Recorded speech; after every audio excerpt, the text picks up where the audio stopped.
and welcome back to Pia Pops Up, a podcast where I talk about everything and anything, usually pop culture. And today we are on episode number 14. Whoa, we are trucking along.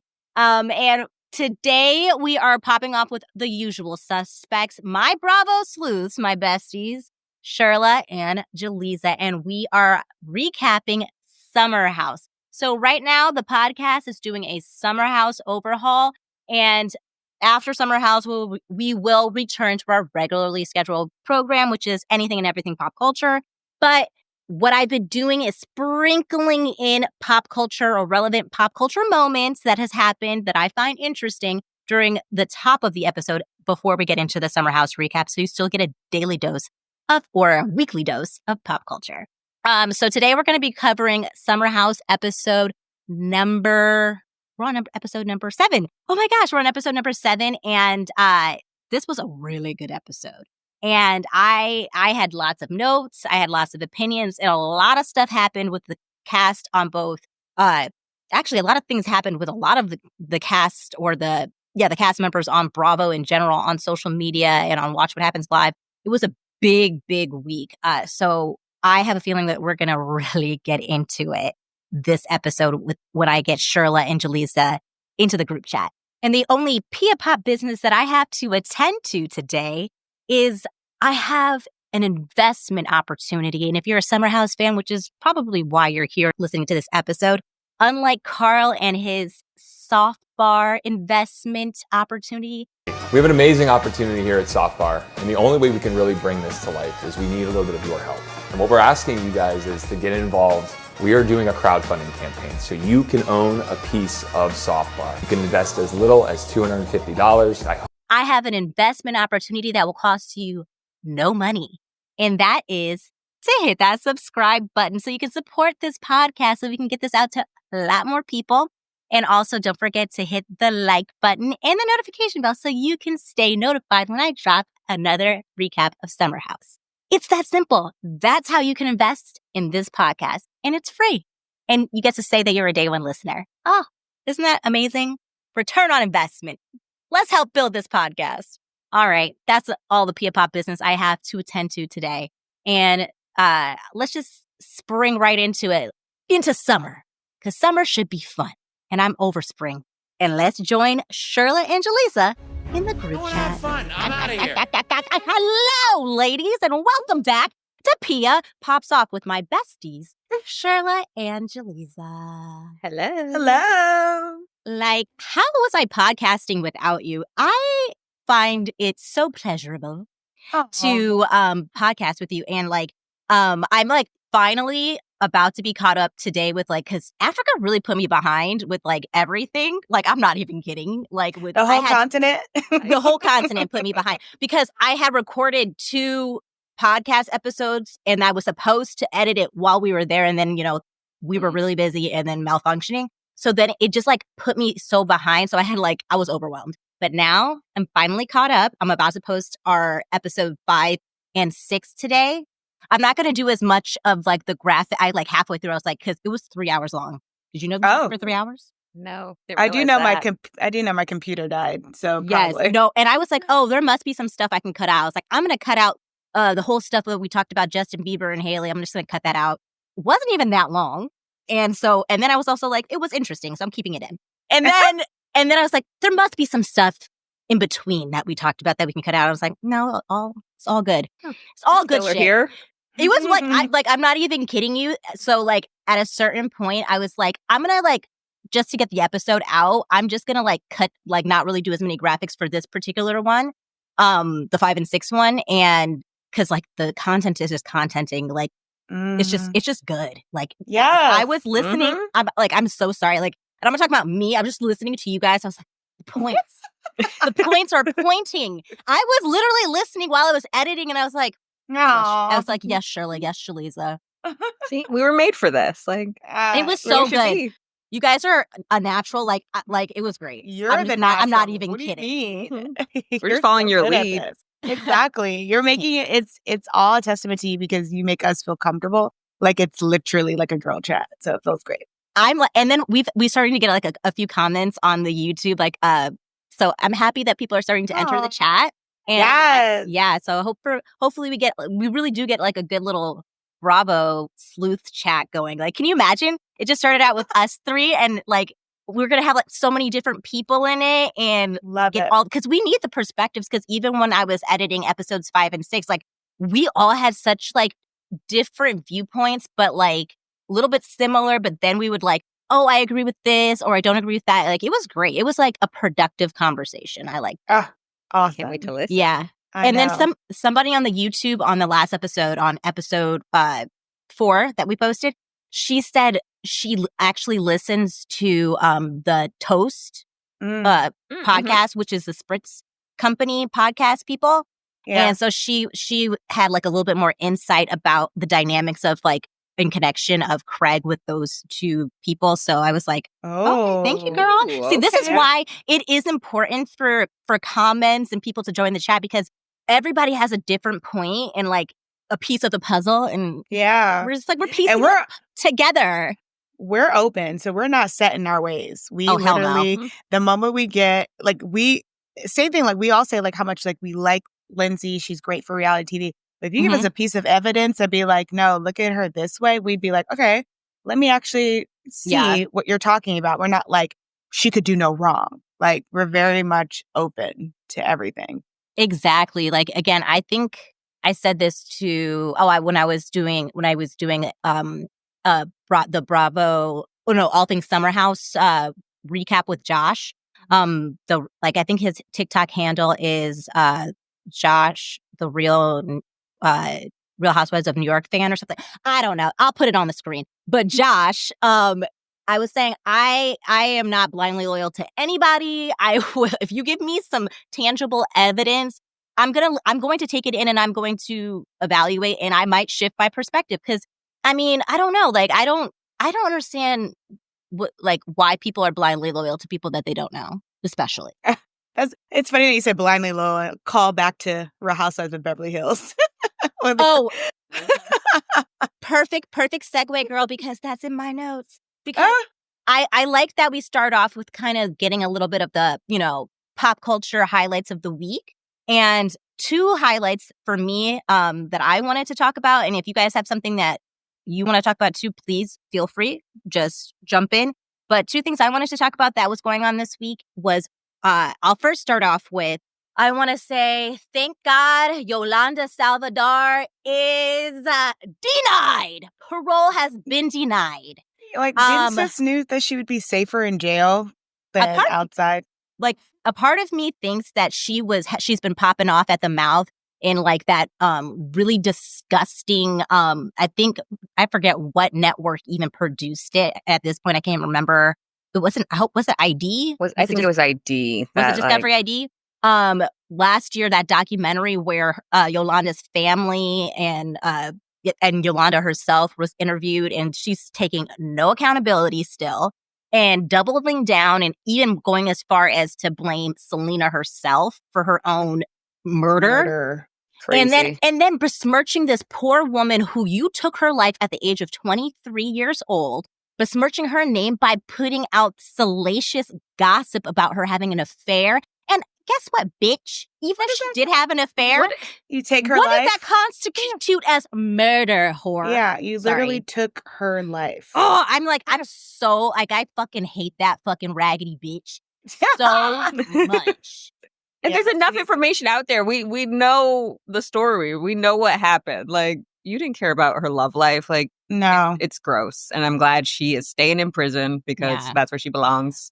But yeah, like, I think, like, I feel like she has to be doing, like, doubling down, because she knows that if she did get paroled, like, the moment her toe steps out of that jail, I know there are, like, I'm not even kidding. We all know this. There's a bounty on her. People in Texas, people around the world have not forgotten what she's done. And she's actually much safer in prison than she is on these streets. And I don't know if people really know that she literally spends 23 hours a day in solitary confinement, because also there's a bounty within the prison on her as well. So they have to keep her separate from the rest of the prisoners, and she gets an hour a day to like go outside by herself. So, but bitch, I don't. Yeah, bye, girl. Feel bad for you. Right in jail. And sorry, I probably should have started with I just assume everyone knows who Selena is. Yolanda Saldivar is the person, the bitch, the crusty old fucking scumbag who murdered Selena in like 1996 because she was a crazed fangirl and was obsessed and wanted to wear Selena's skin. And she killed her in cold blood, period, point blank. And she was up for parole, and it was officially denied as of March 28th, which was a Thursday. And thank God for that. Bye, girl. Yeah, bye. Sorry. Anything for Salinas. Right. Literally Selena. And also, there is supposed to be a new documentary. They just premiered it at Sundance for Selena, and it's produced by the family and Chris, which is Selena's late husband, or not late husband. She widow. Didn't they get married? Right, yeah, they were married.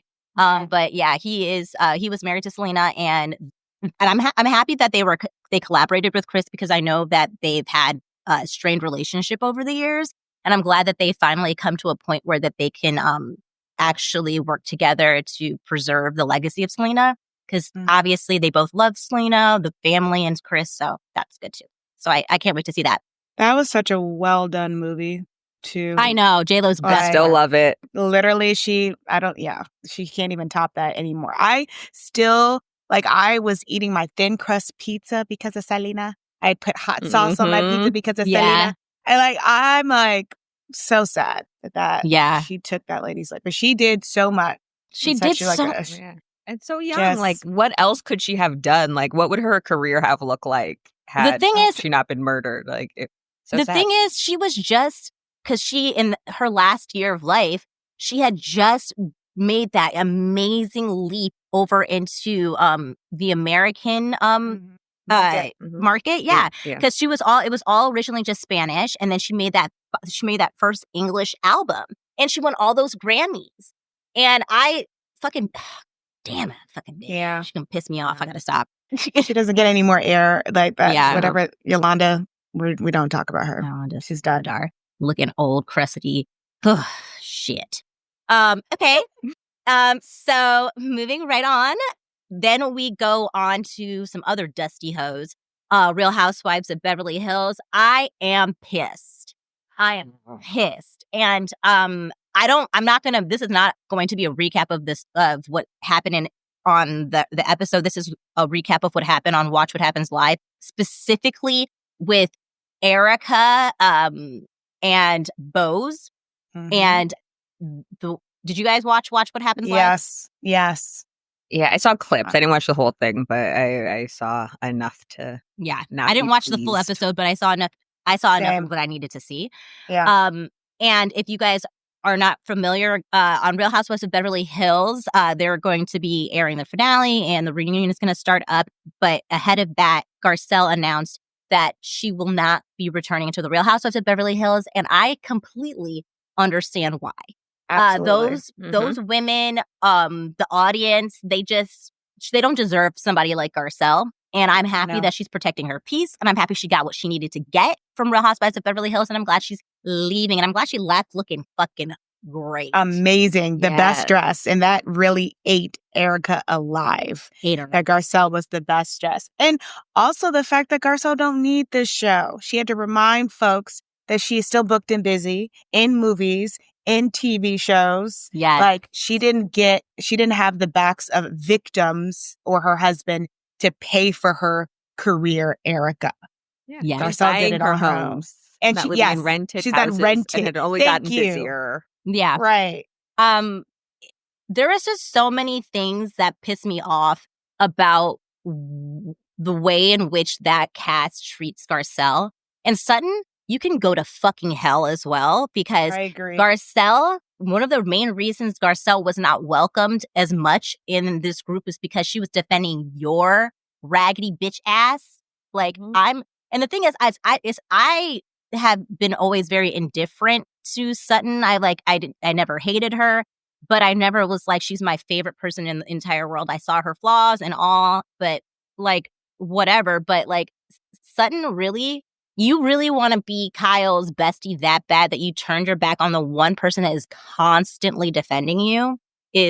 I can't wait for them to tear you down next season. Yeah, she's all that's left. They're going to come for her because, right, like Garcelle's gone. We're still doing this whole gang up thing.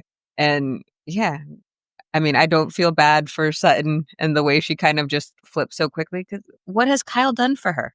Nothing. I don't know why any of them care to be Kyle's friend so fucking bad. She's one of the most, you want to know, like, I know I said I wasn't going to bring up the Kardashians anymore, but I will use a Kim quote in this moment. Like, Kyle's is the least interesting to look at. And that isn't, I'm not even talking about really looks. I'm just talking about in just her presence on the show. The things that they say about Garcelle to me is a direct reflection of what Kyle is actually doing and not at all what Garcelle is doing. I can actually literally list bullet points of why it is incorrect. Garcelle has shared her life. She literally shared her children, and because of it, her child was cussed out and then by a drunk bullied Erica. By a drunk Erica, yes. Bullied. Yeah. And then when she tried to talk, exactly. And then anytime she tries to talk about it, you guys are saying, "Oh, why is she talking about this? Why are you yelling? Why are you attacking me, Garcelle? Dorit?" Exactly. Why are you attacking me? She was open about her ex-husband. She was open about her mom passing away. Yes, her mom passing away. Sister. Yes, and then also we got to see her fucking one son, who I still be like, she'd be a little too mouthy for my taste. Tell her that he feels let down by her, mostly because she is spending all her time on the show. Right. So I don't know what the fuck else they're looking for, but they have an alliance. Like, let's just say what it is, because it's like, especially for Erica saying, you don't show anything, like, be more interesting. Meanwhile, we've never met a friend of Erica's ever. We know she has a son, but we've never met him or seen him, or she never talks about him. Mm-hmm. So it's like, we've all been talking about this, that they have their alliance and they hide things. And Garcelle was the only person to ask questions and be like, okay, I'm seeing this all over the tabloids. So why aren't you talking about it now?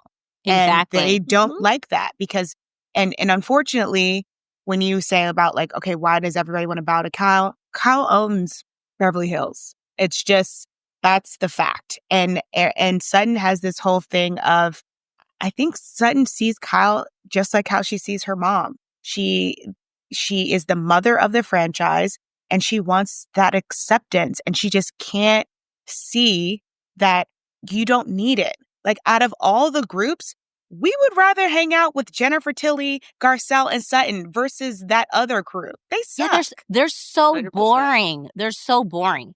But she can't see that. She literally, and she's going to see it now that Garcelle's gone. And you know what?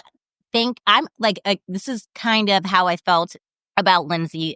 And thank God we finally had someone who broke the fold, which is Paige, and broke the cycle. Because that's how I was feeling about Lindsay. Like, I just felt like maybe we do need a season without Lindsay so we could stop having her be the scapegoat. I would really like to see how everybody else, where their energy was going to go toward. I'm glad it didn't have to come to that because, again, I don't want to take any checks away from my girl, Lindsay. That's not on her to have to teach anybody any lessons. But I'm happy that Garcelle has gotten what she needed to get out of this. She doesn't need their check. She has a lifetime deal. She has a deal with, and I think NBC. Like, she's good. Like, this is what Rinna wanted, and she never got. And like, Erica. And Erica. And Dorit. They all do. And that's what and Kyle with your canceled family show. And that Halloween cared about. That you have like 2 scenes in. And they were the worst ones of the movie. They're so jealous of her that she gets to walk away because she doesn't need this show. And I also I know Bose is very smart, and we've all been in spaces where we're the only woman of color. And so sometimes you have to play the game. And I just hope she sees that Erica and Dorit have always been needing a Black person to then say like, oh, we're not we're not calling them racist, but now they feel like, did you hear the way Erica was talking on Watch What Happens Yes. Live? Like, Won't he do it? Won't he do, like, we know what that means. Talking about the inside joke. You are now Did you see giving her a Bose's pass. face? Yes. Did you see Bose's Mhm. because she forgot herself. Exactly. She allowed things that we in the Black community, phrasing like that is a phrase in the Black community. Won't he do it? She forgot herself, and when she was talking shit about Garcelle, which was very clear that she was with these ladies, and she said that phrase, Erica then repeated it, and that was never to be repeated, and it just validated our thoughts that Bose is colluding with them and did not want Garcelle to be in the space, or it's validating some people's theories that Bose wanted to be the only black person on the show. Like, because there is like, unfortunately, in the Black community, and in minority communities, because of racism, because of slavery, because of everything, that we have internal racism because we have been taught to be pit against each other, and that there can only be one, and we have to unlearn these things. There can be multiple. We have to stop allowing people to put in our heads that there cannot be multiple of us and us all shine and be like, there can be a whole, there's 6 white people on there. They all are getting their shine. There's only 2 of you guys. Like, stop it. Unfortunately, though, in corporate America, they do have their poster child of a Black person. Yeah. There was a company that I worked for that I, would be like, okay, I'm not seeing a lot of people that look like me that are getting raises. And they literally was like, okay, well, look at this person. She's getting raises. And I'm like, name somebody else, because they use that one person to move up, to say, look at that person. They're getting a raise, but then nobody else can do it. So it's so also ingrained in us in corporate America that if I move up, nobody else can, or else I won't be able to get the next job or get more money because there's 2 of us and they're going to always see us the same. And it's very unfortunate. And like, I just hope that, I know Bose is smart enough. And like, again, what she did on Watch What Happened Live by just like, you don't have to speak up. But the moment Erica's tearing down a Black woman who worked so hard to build a beach house, when you lost your own beach house in a fire, you can then be like, okay, we're not going to do that. And then say something. You don't have to defend her, but just like, know that that's not okay. And so I don't agree with the internet going after Bose, and like the way you guys were tearing down Garcelle now doesn't give you a pass to attack Bose. You can call out her behavior without tearing her down. But I really do hope that Bose understands that these people are not good people. And so she's going to find out. She just fucked around and she's going to fucking find out, because these people are only loyal to the core group. They use Bose. And I didn't feel that way. I always felt that they were using Bose, but I always felt that Bose was ahead of it.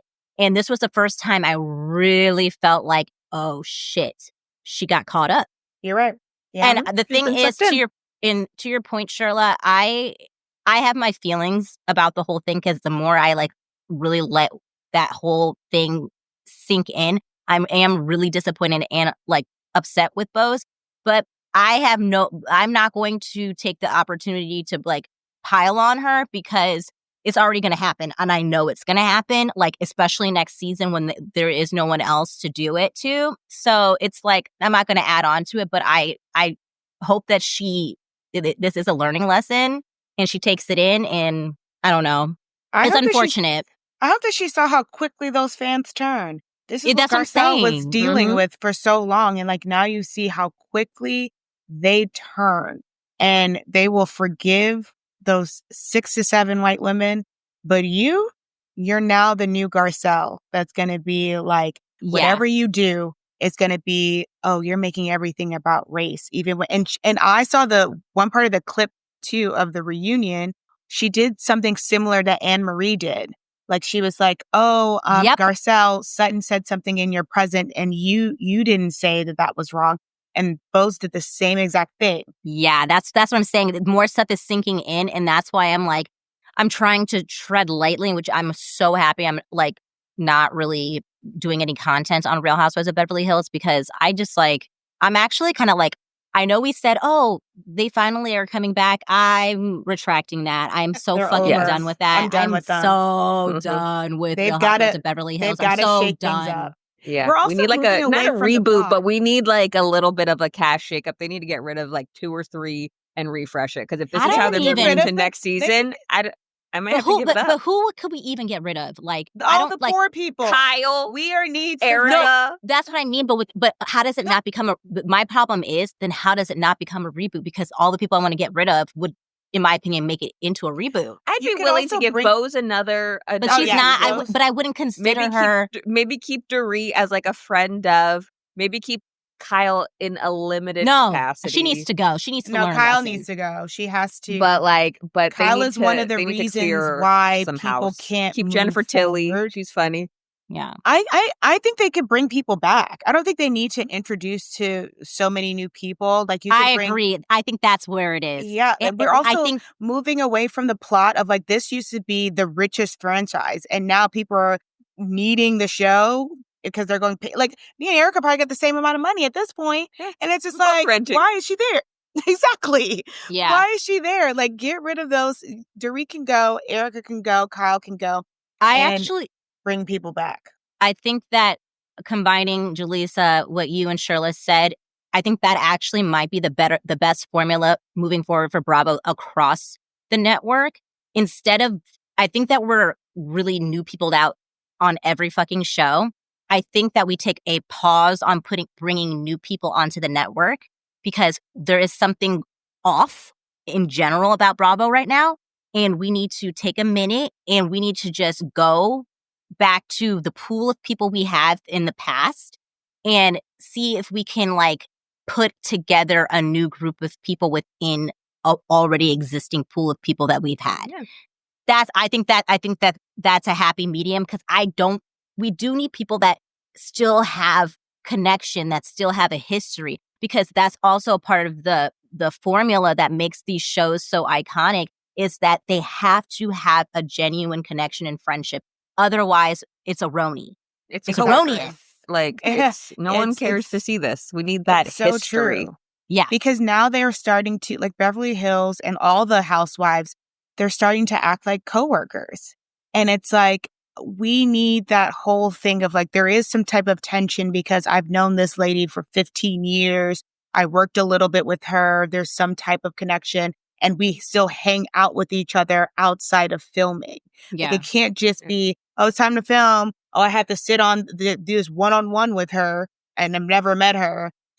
It's just like, it's not working anymore. No. Mm-mm. Yeah, I think we found the solution. Bravo. Cut us a You check. feel- Thank Listen you. to Yeah, us. cut the check. All right. Well, speaking of cutting the check, let's see what the Summer House cast is working with this week. So we're picking back up on episode 7 with the Carl's shipwreck party theme that we find out later in the episode was a fucking stolen idea from Of course from it was. Lindsay. Of course he is. That's why I'm we always shocked. need Lindsay to remind us that this man is not original. Yeah.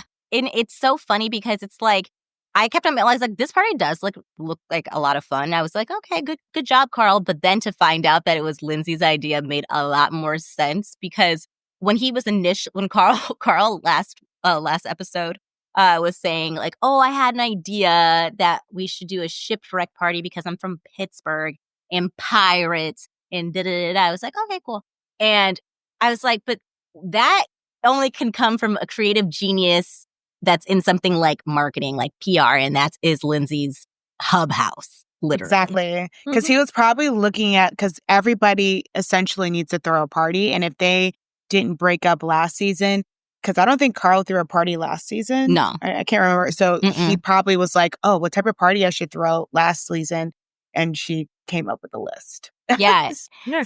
And if we're wrong and if she's lying, I would love to challenge Carl to see like in a year time when I believe all of the ideas that Lindsay's probably provided with him over the course of the relationship is dried up. The well is dry. it's going to be like, where are you getting your ideas from now? Like, you know what I mean? It's like that person that like steals like from other people, like steals people content and stuff like that. And then when there's no more content to steal, they're like, then you start realizing they have no work to actually show. And I also feel like that's going to happen with this bar, because I feel like even the parts of the bar, that the soft bar that he's launched, is still things that I like. I kind of feel like it's still ideas that Lindsay is probably has told him. Like, if you're going to do this, this is what I would do type of situation, which is why I feel like he is getting to a point where he's like, someone help me, investors. I feel like he's like running out of ideas, literally. Exactly. Well, I'm waiting for him to use that line that Lil had in the show. Like, I go hard for soft bar. I'm like, I'm sure he grabbed onto that too. Oh, that's a good point. Oof. Wait till we he'll just suck someone else's ideas and thoughts. I mean, Kyle, and then Kyle's going to get annoyed with him pretty soon. I just can't wait. Like, guys, I just feel like in another year, it's going to, his whole thing is going to be up. His like whole shtick of like, Lindsay's a bad guy, and she was putting me down. It's just like, it's going to be up, because it's going to be like, at this point, like, Lindsay is so far removed. She's going to have like a 1-year-old at this point, probably, maybe a fiance or a husband. Who knows? Maybe a second child. I don't know. It's funny because your frustration with like, Craig and thinking like, how are people not seeing this, is my same frustration with Carl. Because like one thing about with the Craig situation, now that he's not dating Paige, half the comments go in on him, but still for some reason with Carl, he is allowed to dig at Lindsay all he wants. He's allowed to have resentment, and everybody's just like, oh my God, like she was so evil and mean to him, because they don't like Lindsay. So he is able to still be coddled, and they will come up with a new excuse, even when it's a year removed from Lindsay, because they just don't like her, and they blame everything. And he knows what he's doing by always bringing up Lindsay. He knows what he's doing. Like, she damaged me so bad that like this is why I'm like this. So I'm interested to see it. I think that you're right. You are, or you would typically be right about the audience with Lindsay. But again, I feel like with each week, my optimism is just getting stronger for that fact that Lindsay might actually come out with like more fans this season.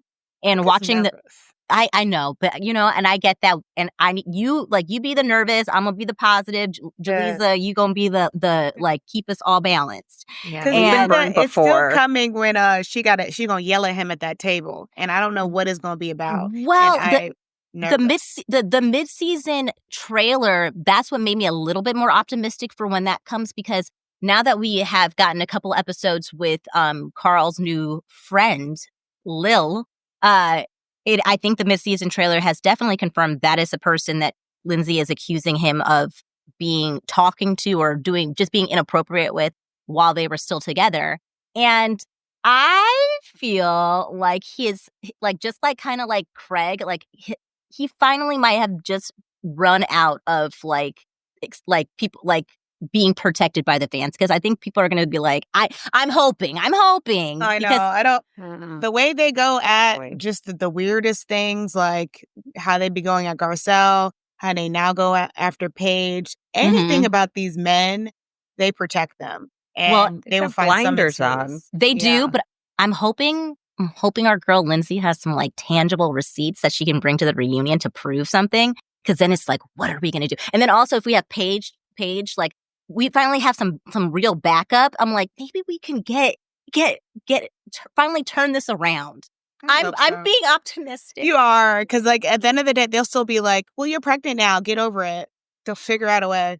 Well, no, the thing is, and yes, of course, but it's like, so like, yeah, I'm pregnant and I would love to get over it, but he's still acting like he's so goddamn scorned and besmirching my name, and I am trying to move on, and I'm clearing some shit up so we can be done with this for good. Well, we get it. Because it's like, some people will get it, but the thing is, they villain, like, she does have every right, if she's correct and Carl was talking to this person before the breakup, she has every right to still harp on it, because she was villainized for possibly making him almost relapse, and that she should have seen the signs and all these things, and it was like her fault why the whole wedding got called off. But if to find out that this is a slightly like a scandal, dare I say, situation where he actually broke it off because he was doing stuff elsewhere. Yeah, and that's why we knew the plot thickens. We knew that man did not want to get married to Lindsay, and he was laying down the groundwork. We knew that. Exactly, but we didn't know why. We just thought we were like, he just had cold feet. Yeah. So I feel like if she can prove, she needs to be able to prove it. If she can prove it, this will change everything. Introducing her is just so weird. Like, I just don't, just the audacity, introducing her in a way of being like, oh, we've never been on a date before. So you guys have just been texting for months. And I know that strange. Right. And then I know that he met her parents at that soccer game. We confirmed it's a soccer game because they said it a couple times in the episode. Her parents are the one who picked her up from that party at the end, right? Yeah. That's correct. The way they didn't show it on camera, but you heard the audio. That seems like a man very familiar. Like they've hung out since. 100%. It just doesn't make sense to me. Very comfortable. A whole year ago, you met her parents at a soccer game. They were like, we have a daughter, and whether you're like, I'm engaged or not, whatever.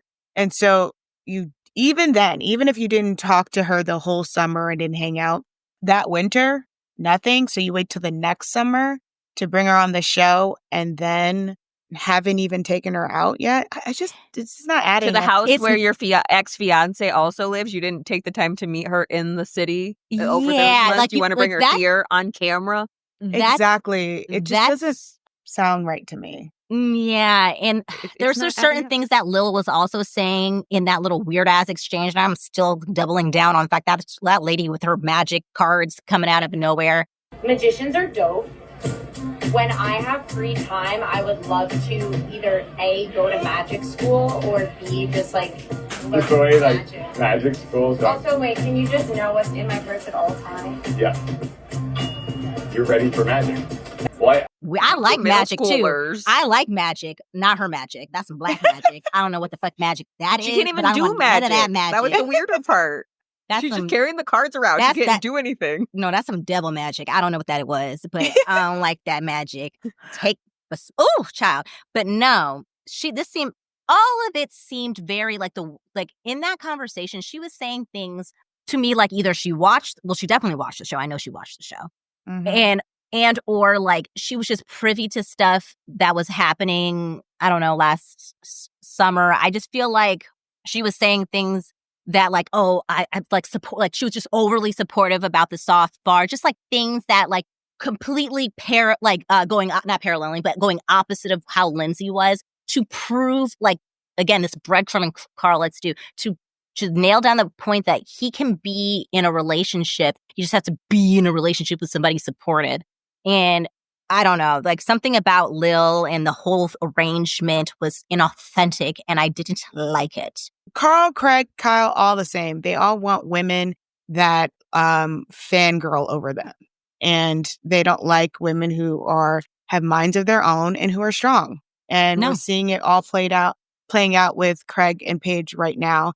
And the moment Amanda gets her business up and is getting more attention than that stupid lover boy, Kyle's gonna do the same thing. It's just like they do not. Oh, he already did when it was a concept. He already did when it was a concept of an idea plan. Because then he had to be a DJ. He got irate, and I thought he was joking when he said that. Honestly, I thought he was just saying something that was I thought he was saying. I thought he was saying something that was so ridiculous. It's like Amanda wanting to do a swimsuit line. It's like me wanting to be a DJ. I thought that's what he was trying to do, but he was like, "Oh, I know. I'm going to be to be a DJ." Yeah, because I need someone busy, I need them to talk about us. Right. Correct, Jaleeza. He has no time. He's so busy. Yeah. You know. Can't go out with his wife, but he can DJ. He can DJ. Interesting. Okay. Gross. So we're at this shipped wreck party that was really Lindsay's party. And we pick up on Paige and Craig in that blow up boat, and Paige literally says, "I'll let you know." What was the phrasing she said? She was like, "Not probation. I'll let you know if you're fired or not." I'll If you're give you a fired yearly or not? review, and I'll let you know if you're fired or not.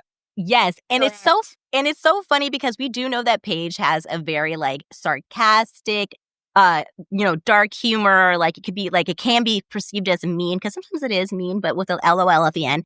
But her tone was like, "No, I'm actually telling you that you're up for your annual review, and it's not really looking good." It's been 3 years with no progress, so you've got to go.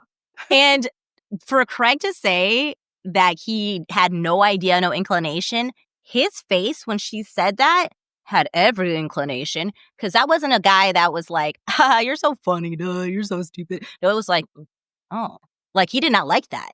Like, No. because he knew there was some truth to it. Yeah, the idea that someone could fire him instead of the other way around. Yeah. And it was not like, because again, they know each other well enough. They know their humor and they know when they're not being humorous. And I think he absolutely felt it because it read on his face that something was not right. And then she was very clearly annoyed with him because then when Kyle comes up to he's on The Bachelor, can I borrow him for a second? And and pull Craig aside for this long awaited conversation. She's like, please take this motherfucker. Like, I am so done with it. Like, I am so thank you for like giving me an out. And this is when Craig takes his opportunity to get his power back and says, hold on, let me go get a drink and we'll reconvene in a second. Like this man. It's just like Craig also saw that like they typically don't talk like that on camera. And I think some part of him was just like, oh, usually she like plays along, but something about that feels different on camera. And I think we see a little bit of that throughout the episode, that they hid a lot of stuff that they don't bring up on camera. And now all of a sudden she's bringing things on camera that they never did before. Yeah, this part, like, I know we said that a couple of episodes ago, like episode 5 is probably when to me, the wheels and Paige's head started turning about, like, I think this is something that I'm going to start trying to end, or she was figuring out if she wanted to end and she was playing around with the idea and she was, trying to test the waters. And I do think at that point trying to like not have it go that way. But then like with each episode, like episode 6, it's like getting worser and worser for him. And by the time we get to episode 7, I think she's made her decision. Yeah. I think she's made her decision. And it was very clear that how to do it. Yeah. It was very clear that she had 2 friends, with Sierra being like, immediately get rid of this man, probably within year 1. And Amanda being like, because she has a Kyle, like, no, this is something you probably need to work through, and being that type. But it was clear that Sierra's like, I've been telling you to break up with this man. And it's so true. And it's like one of the, like, not to jump ahead, but to kind of jump ahead a little bit. When we do get that conversation with Paige and Sierra later, the fact that Paige is allowing this conversation to happen on camera, and then the fact that Sierra jumps in and we find out that Sierra has been saying this to Paige, and they know that this footage is going to be like aired. I was like, she is done. She would never, even if she thought that even for a second it wasn't going to end, she wouldn't do it. No. Yeah. They would have had those conversations off camera like they probably have like they in have the past. been.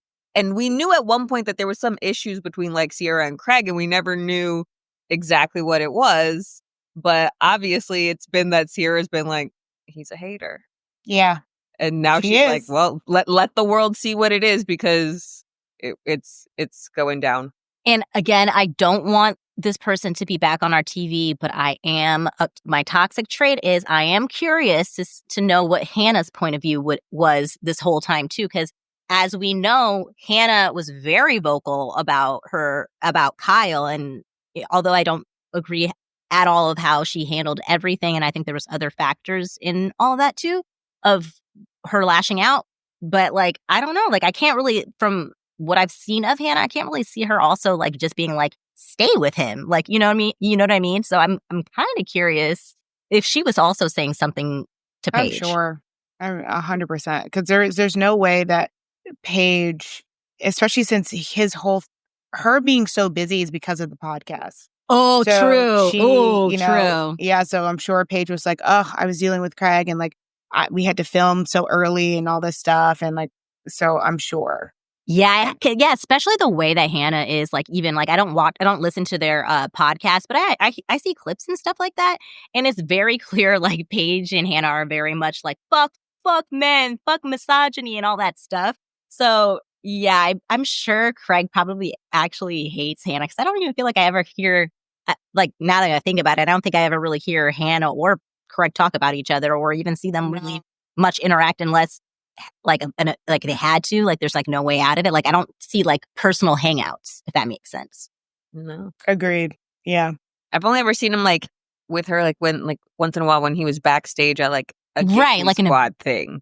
Like, but you never see them going on like double dates or hanging out in yeah. any real way. And this is her No. best friend. And they live in the same place, you know what I mean? So it's like it's different. Like we all live in different places. So no, we don't all get to hang out with, you know, each other or our significant others or whatever. But like it's because like if we were in the same place, we would be. Yeah. All the Yeah. time. And otherwise it'd be weird. Yeah. Yeah. Okay. It's, I think the only person who was probably supportive was probably Amanda.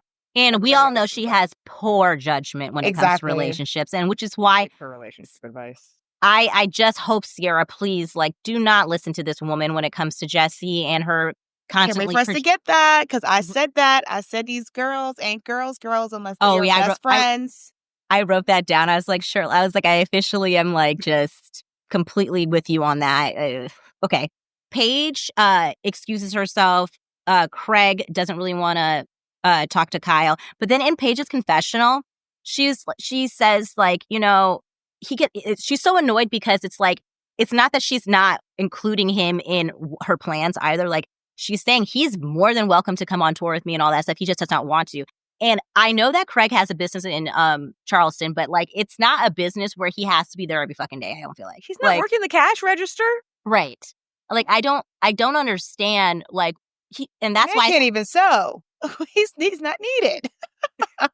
Like he just wants her there in his house in Charleston, or else he's not going to be happy. Right. It's just like it just shows that he just has no interest because he has the means to be able to do it and he has the time. Like he has the luxury of working for himself and he has a luxury of having all this other supplemental income, Spritz Society, Bravo checks, both shows. Like, you know what I mean? Like, I don't know. And this makes more sense of how he was acting on Southern Charm because he was trying to be busier than Paige. So that's why on the other show, he kept being like, I'm so busy. I have to do this. I have to do this appearance because he didn't want to make it seem like Paige was the one that was the breadwinner of their couple. He was still the man. And Paige just has her business, but not bigger than his business. So it all makes sense now. He wants those traditional gender normative roles. And like, I think that when he dated Paige, he was under the impression that because her outer demeanor looks like somebody who would want and be like that, but she's just not. She's not that person. She looks like that pretty package that he wants, but she is a Lindsay inside. Oh, very much. And we know he hates Lindsay. I know. She's a hustler. But it's the same thing. I guess the men who keep meeting Paige they look past the fact that she's a hustler because the other guy she dated too, Perry, was the same way of just being like, oh, okay, now that we're together, we're going to get married and all this stuff. And it's like, she keeps communicating like, I want that one day, but not right now. It's so funny you brought up Perry. I put that in my notes as well. I said, because that was another indicator, or it would reminded me that Craig and her would be officially done because, like I said, when she has that conversation with Sierra on camera, that was a tell. And because when Perry and her were ending that summer that she was like ending, she really didn't want to spend time with him anymore. She was ball of anxiety, and she had never said anything negative about Perry until that summer when she was like in her head, I think she was done. And for her, because for me, I'm much like this too. If I say it out loud to my friends, it's done. Like about like if with ending a relationship or whatever, if I say it out loud, if I say my issues, my problems, whatever, that means I'm done because there's no coming back after that once I say it out loud. Because that's just, and I feel like Paige is a very much like when she's made her decision, she's made her decision. And she did that with Perry, and then she did it on this episode. I was like, oh, yeah, he's done. Yeah. And to be fair, Craig does not get the opportunity. I'm going to play devil's advocate. He can't see what we're seeing. So it's not like he knew that. But I will say in every other way, she has made it very clear, like going back to what you said, like, why doesn't Lexi pick up the indicators that Jesse's putting down? I feel like Paige is putting down hella indicators right now. Yeah. Well, and Craig doesn't notice. And even to take it to Southern Charm a little bit, like they were on Watch What Happens Live, and he was like, she never didn't feel supported by me. Like even now, he's still not getting all the signs that she was unhappy. He just continued to build this vision in his head despite what she was saying. It's frustrating because I hate him. I think I hate him so fucking much right now. Like, I'm sorry because I'm so. It's only gotten worse. It's just because it makes my blood boil because he keeps on like. First of all, like you said this because it's fresh in my head because I just was like editing the Hold on, sorry, it was like doing internet connection. It's fresh in my head because I was editing you guys, and you made some amazing points, Shirla, saying like, fuck, I lost my train of thought. God damn. Because of that pop-up? Yeah, I did. Wait, what was I talking about? Craig, and how he doesn't listen to her. And I don't even know. Oh, no. Well, it's done. It's a very Southern 50s relationship that he has in a head. Like, just like how typical relationships should be of like the man brings home the bacon, and as long as the man is happy and providing, the woman should be happy and actually be lucky that she's there. And so in his head, he's happy. So he's like, she must be happy because she would have left. Right. And I know I don't know what I was going to say about you, but I do know that what's annoying is the fact, okay, now I remember. Got there eventually. I know, really. We're going to eventually be here. No, I lost again. What the freak? Girl. You might want to see somebody about that. I need my Adderall. Well, it was like it's something to do. Hold on, I gotta get there. Hold on, think about this. It's something to do with like my point I want to make is something about like Craig. He keeps on saying that. He was saying that Lindsay wasn't blindsided, right? And I think you made a point like last week. I forget about exactly what, but you were like saying like you can't be like that like. What am I trying to say? God, I'm trying like it's like essentially he keeps on saying that she showed no signs, and he's like refusing to like to listen to what she's been saying to just write his own narrative. Yeah. And to what Jaleeza is saying, and it's like she didn't feel that way when she's like literally saying I didn't feel supported by you, and she's like no she didn't, and then she's like the whole relationship was good. Like he's like it's like he's refusing to like. I don't know what I'm trying to say, but he's just like rewriting. It's pissing me off. Like he's pissing me off, and he's like making my head like he's a gaslighter, and this is gaslighting me right the fuck now in this moment in my head. He literally just plugged you. He's like, let me unplug her. I'm like, because I'm like, about to say, oh my God, I feel crazy because I can't even keep track of everything that he's been doing. That he is really good. Like he's gaslighting me currently. I don't know what I'm even talking about. How is she doing it? Like. He's in his way of just like, he's now trying to villainize her in such a way that it's just like, it's like it's literally Carl. I just like, this is where I'm just like, I can't get over because it's like, you know, you have both of them met the woman, whether Paige is like, I'm busier now than before. Paige has always been a hustler and you knew this. Same thing with like Lindsay. She's always been a hustler and she knew this strong. And so you guys got with strong women and then all of a sudden want them to change into these soft, talk to me differently. I've always been so kind and supportive, but yet, on camera, but yet both Lindsay and Paige have said separately that you guys talk differently off camera. Oh, literally the same men. It's all disgusting. these Bravo men. Yeah. Yeah. And you know what? Ooh. Another thing that you said, I'm going to remember this time. Another thing that you said, Shirla. Oh, no, I lost it. What the freak? This is crazy. I don't know what's happening. Because I have so many things I want to say, and it's like all scrambled in my head. Oh no, I know.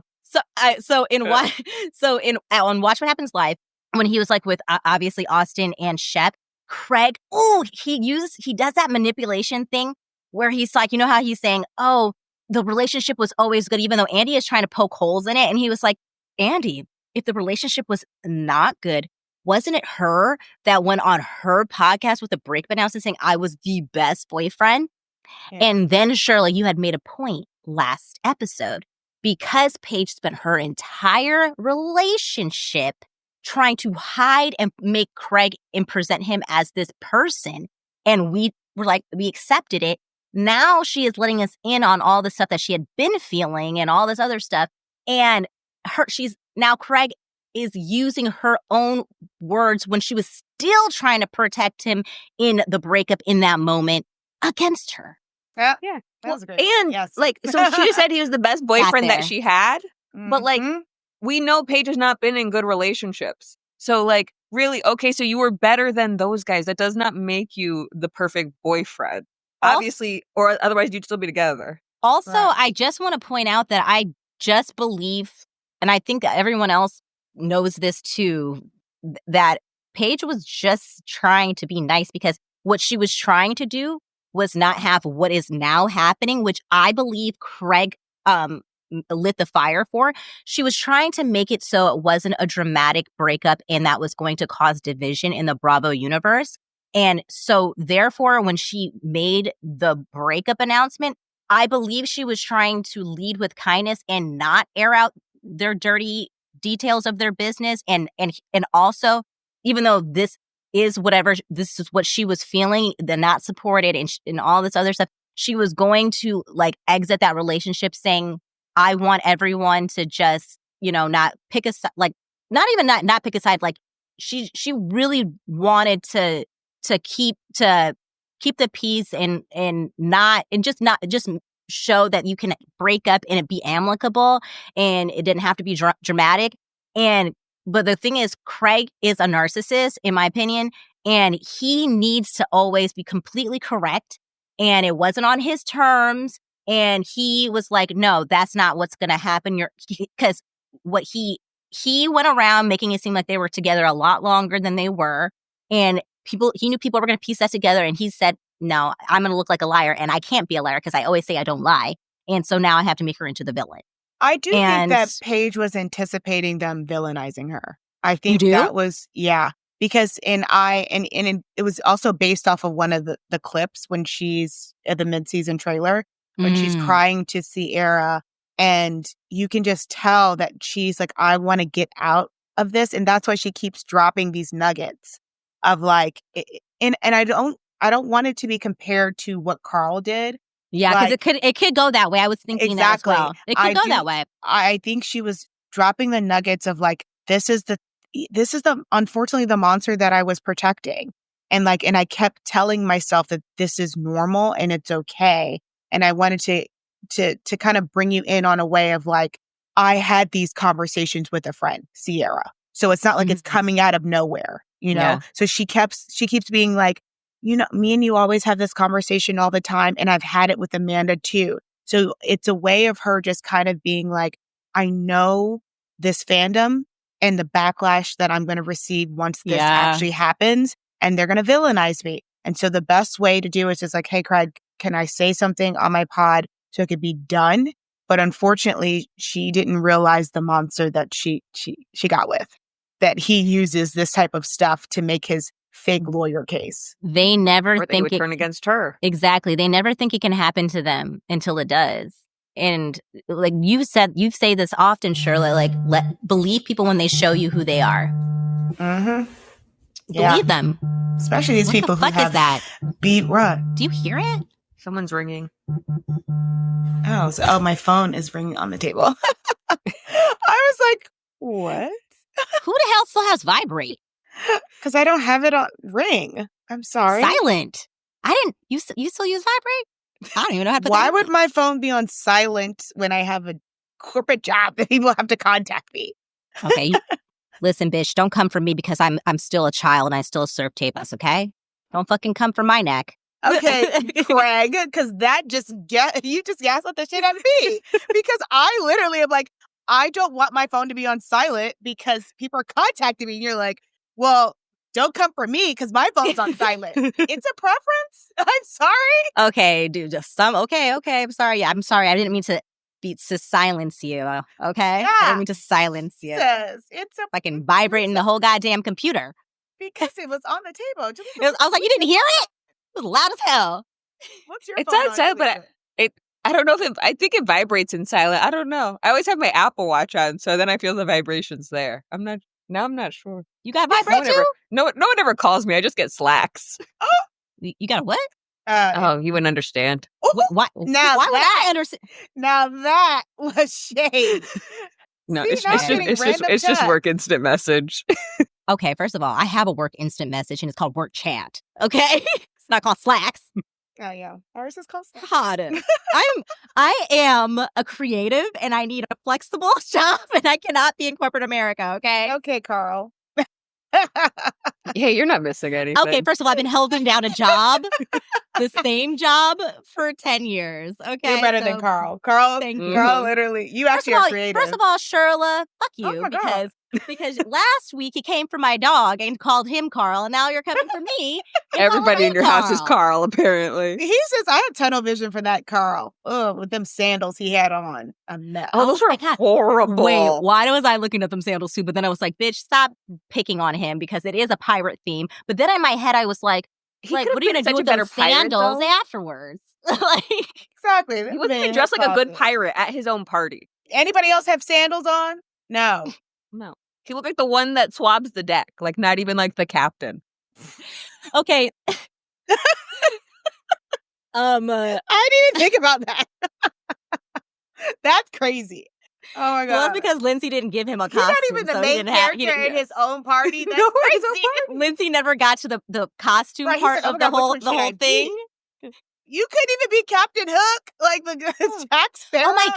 Oh my god, what a missed opportunity. He could have been a really good looking, not like a good looking, but like he has the bone structure for Captain Hook. Yes. Literally, Jack Sparrow, Captain Hook, anybody. But you pick the person who cleans the deck. Oh my god. That's unfortunate. Lindsay did not, to your point, Lindsay did not get that far. She didn't get that far in the party planning. Sorry to that man. Some sandals. Some sandals. I was looking at them sandals. Where did he get them? Officer, I got one question for you. What are those? With them green shoes, they came in the box together. I kept looking shopping. It's horrible. I couldn't even pay attention to that really weird ass conversation he was having with Lil because them sandals were distracting me. Right. Looking for soft and tenderness. You need some new. What he found was crazy and obsessiveness, like with that that lady. That lady, I cannot wait till she becomes a psychopath. I can't wait. It's gonna be so much fun. That's gonna be his next. Congratulations, you found your new storyline for next season. Oh, for sure. She's gonna be dating her. Oh my god, no! I feel like at that point he's gonna invite her to the house one time, and then it's gonna be like, I don't think I like her, and then she's gonna keep coming to the house. She's gonna be showing up. It's gonna be great. Let her stalk him. I hope Lindsay opens the door, like, come in. Right. You want to deliver my baby, Lil?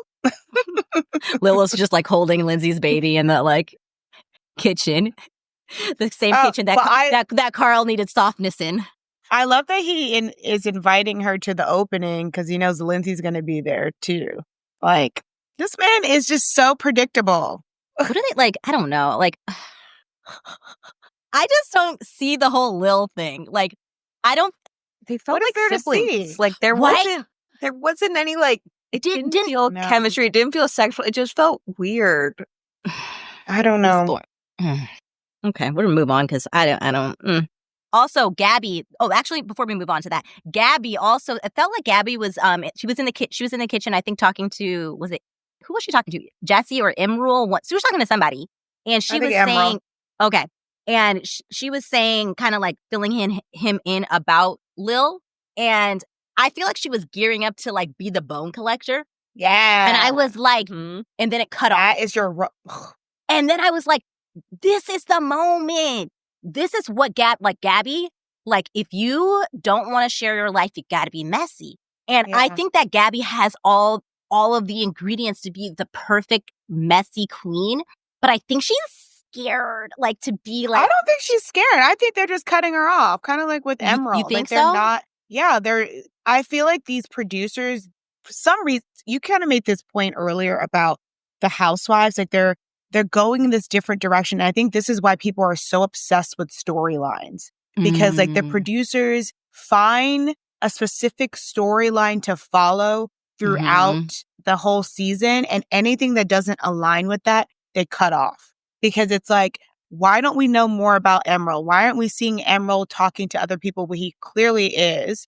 And the same thing with Gabby. But because Gabby doesn't fit in the Craig and Paige breakup storyline, or Carl trying to find, his new person outside of Lindsay, or Lindsay having the baby. So she kind of gets cast off to the side when it's like, sis is great in fashion. She could help him with that man's sandals. We need to know more about like what her thoughts are with everybody's clothing. And then also what her thoughts are about everybody in this house. And then you can tell she has thoughts. They just refuse to air it. Well, the thing is, it's like, that's my question. Is it that they refuse to air it, or is it that she kind of does it, but she doesn't go all the way?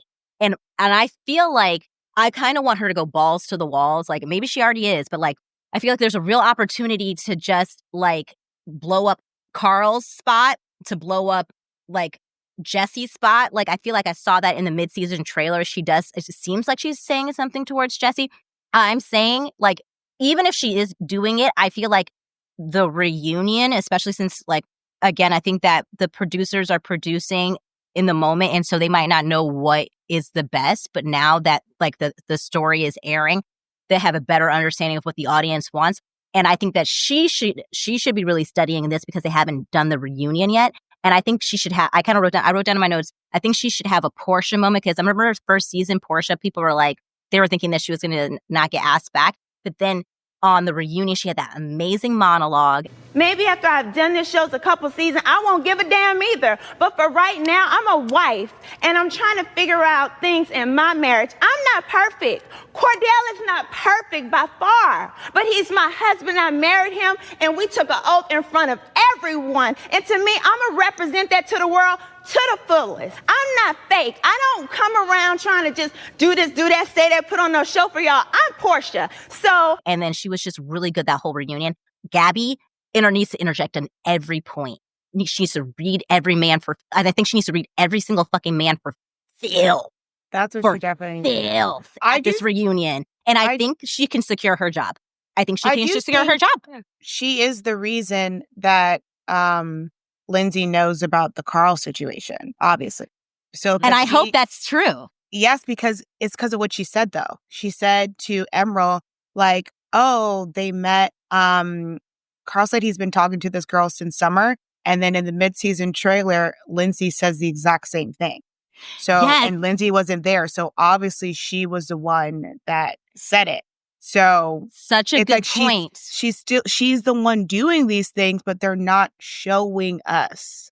Unless they're not showing us because there's some type of like reveal, and they need to, I don't know, they're trying to surprise us. I don't know. But this is what they should be doing. Like, I mean, hopefully they could still be doing this. Like when Lindsay comes back next week, she could be like, they'll have a moment with Gabby and Lindsay. We're like, but the thing is like Gabby and Lindsay are friends. So I'm sure she was like, bitch, and texted her. Talking about it off camera. Yeah, they talked about it. Like, that's the moments we need to see. You know what? Because the thing is, and that's why I'm like, it's like Gabby has so much potential. And I just feel like I just want to like, and again, you could be completely right. And they're just like editing her out. But the thing is, there is a way to make yourself like be like, you can't edit me out. And that's why I'm like, and you know what I mean? Like, if you're just putting yourself enough, even though we don't like Danielle, I hate to bring her up. She inserts herself in such a way that you can't even edit her out. You know what I mean? And I don't want her to be annoying. I want her to be able to, because I think Gabby actually has a good perspective, and Gabby is always listening. She is. Yeah. And I think she can be the Danielle, but in a good, like in our universe, like what we would want a Danielle to be. You know what I mean? I agree. I think this episode, to your point, reminded me that Gabby is needed on the show. And this is the same thing that we said about, like, we know that Garcelle, to go back to Beverly Hills Housewives, we know that Garcelle is necessary, but you don't realize how necessary those, like the Cynthias, the Garcelles are, the bone collectors who don't have a messy life, but they're here to like take in conversations that they have and then be like, oh, that's crazy. You told me that you've been talking to her since summer. Interesting. Weren't you engaged? And then drop the bomb and then let them fight out. You need those type of people who move the storyline along, who are not necessarily hot and cold like a Kyle and a Lindsay, you know? Yeah. So like you need somebody to help move that storyline along. And to your point, Gabby is going to be that person. I completely agree with you, Shirla. And I hope that the reunion, I hope that they give her one more chance. And I hope that, and again, I think that she has all the making, and I think that she hasn't been set up for success. But I also think that it's a part of her, a little bit of her own doing. Like she just has to, like it. You have to make them like keep you in. You know what I mean? And she has a lot to say, and I just want to make sure that she doesn't like. I think a part of her too, because like I know she has expressed. I feel like she's only really comfortable with Lindsay, right? So sometimes I feel like she's like, well, I don't want to like say I don't trust them, or like, you know, it's more of like not a trusting situation. And I want her to be like, fuck whatever they have to say, or if however they're going to treat you, because if you do your job, us as fans will do our job, and we will protect you, and you will be uplifted. So I hope that I want her to. I feel like maybe she's reflecting on some stuff, because like even back in the interviews, she's like, maybe I wasn't like giving a lot. I feel like maybe it seems like she's been a little bit more vocal in the press now. I feel like maybe she has some new energy. So well, I've been seeing clips of her in the after show, and she's in with Lexi, and it seems like they are very like comfortable talking, and like she's very much like vocal. So like I think she's recognizing what you're saying, Pia, because sometimes like it clicks for you, like you're like, oh, sorry, I have a book club, and so we were reading this book, and it's like about like an affair or whatever. But like one of the ladies who's like having the affair with like this famous man, another lady tried to call her out, being like, are you sleeping with him too? And one of the ladies was like, you already know the answer to that. What you need to understand is what role you play in his life. And the moment you figure that out, you'll be much better. And I feel like it's a testament to life.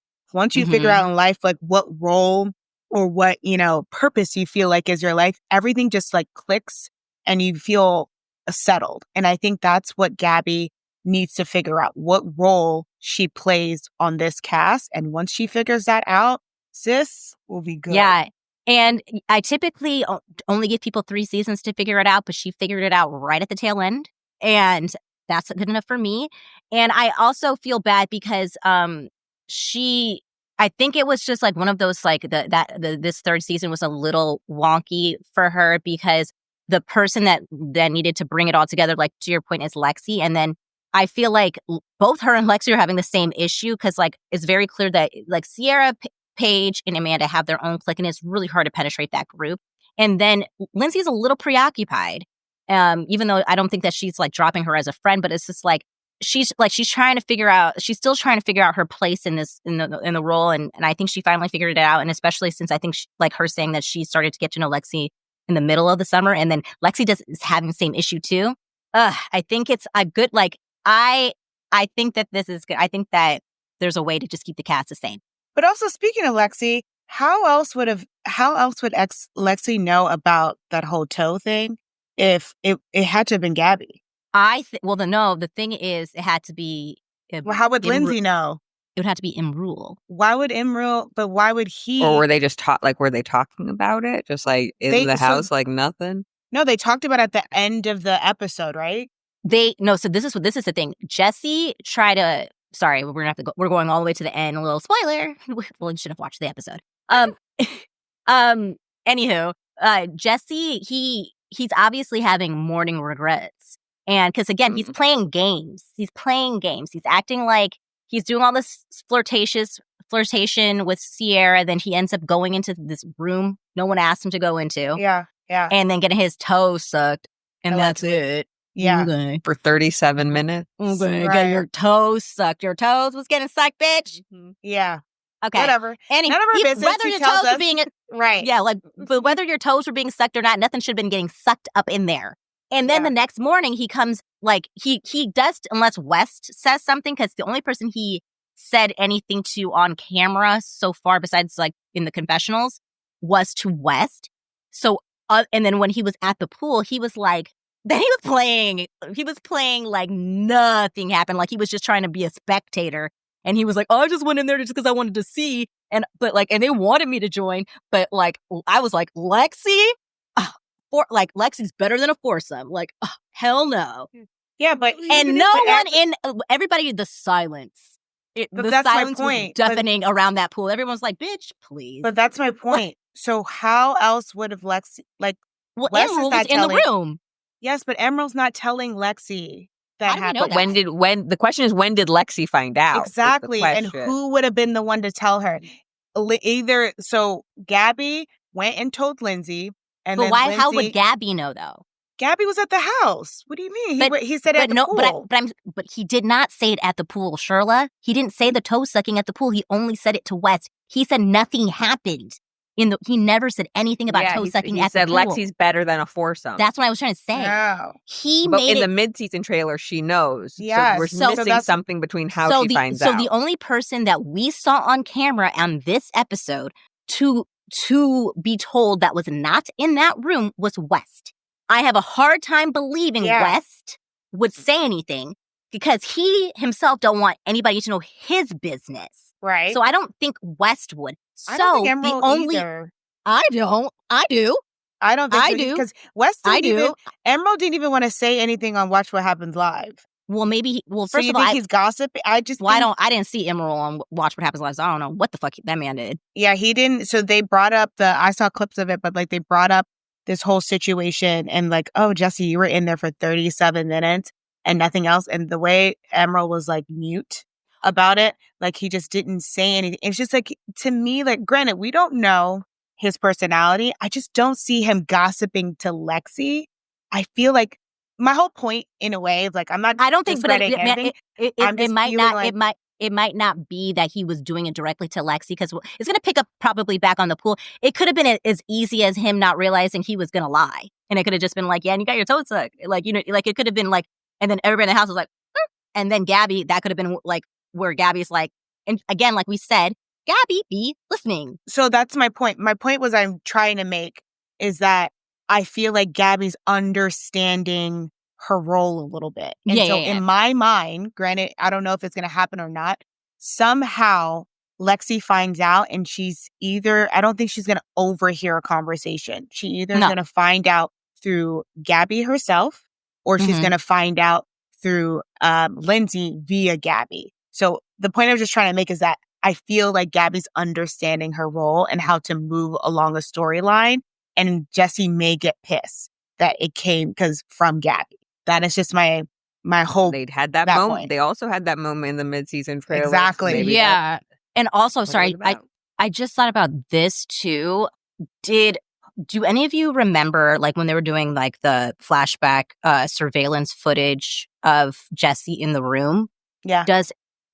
Did we hear anybody say "suck my toes"? I don't remember. No, I think or they did- said that in the Or did Jesse? in the confessional Jesse said it though, right? Did Emerald say it? that did- that did- Emerald told did- her to suck his. Yes. But did Emerald say? Did we ever hear that come out of Emerald's mouth yet? Not yet. Emerald did say it on the- Watch What Happens Live. So I don't Okay. know if that's the narrative they So, right? Okay. So follow me here. And Follow he me says here. he's so hard. Right. We hear that, right? Follow me here. Earlier, right before that, because there's just like a lot of foot stuff happening in this episode, Yuck. right? So we're like Sierra, and, like Sierra. towards it. Yes. So my whole thing is because I just like I'm not convinced Was that it was sucking just, toes just on the brain? or was it something that because he felt like that would be the lesser of the offense, and I feel like it's such a specific thing to say, and that was something Paige had said. Hey, why don't you suck Sierra's toes? And then so now I'm kind of thinking, because I don't know, I don't really buy that he was just in there for 36 minutes with just sucking toes. So in my head, I feel like Jesse's like, okay, they might show this footage. I don't know what they saw. I can just be like, oh, she just sucked my toes. But like, I feel like that came from earlier in the night, like that whole suck. You know what I mean? Like that was like I don't know.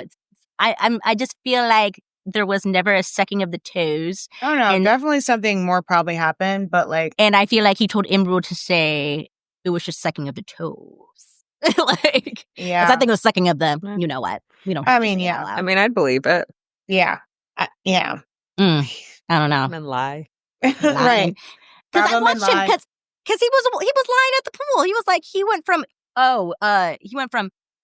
I got my toes sucked in the bedroom when he was talking to Wes to like nothing happened because I would never do that. Like it's just like, okay, you're a lie. Well, I mean, he needed to lie though, because I know he needed to lie. Yeah, he needed to lie in that moment because then, especially too, the whole point of just like he was wasted, so you have to like replay in your head like what's going on, and he also don't trust them women. Okay, so it's like anything that you say, like his whole fear right now is it getting back to Lexi.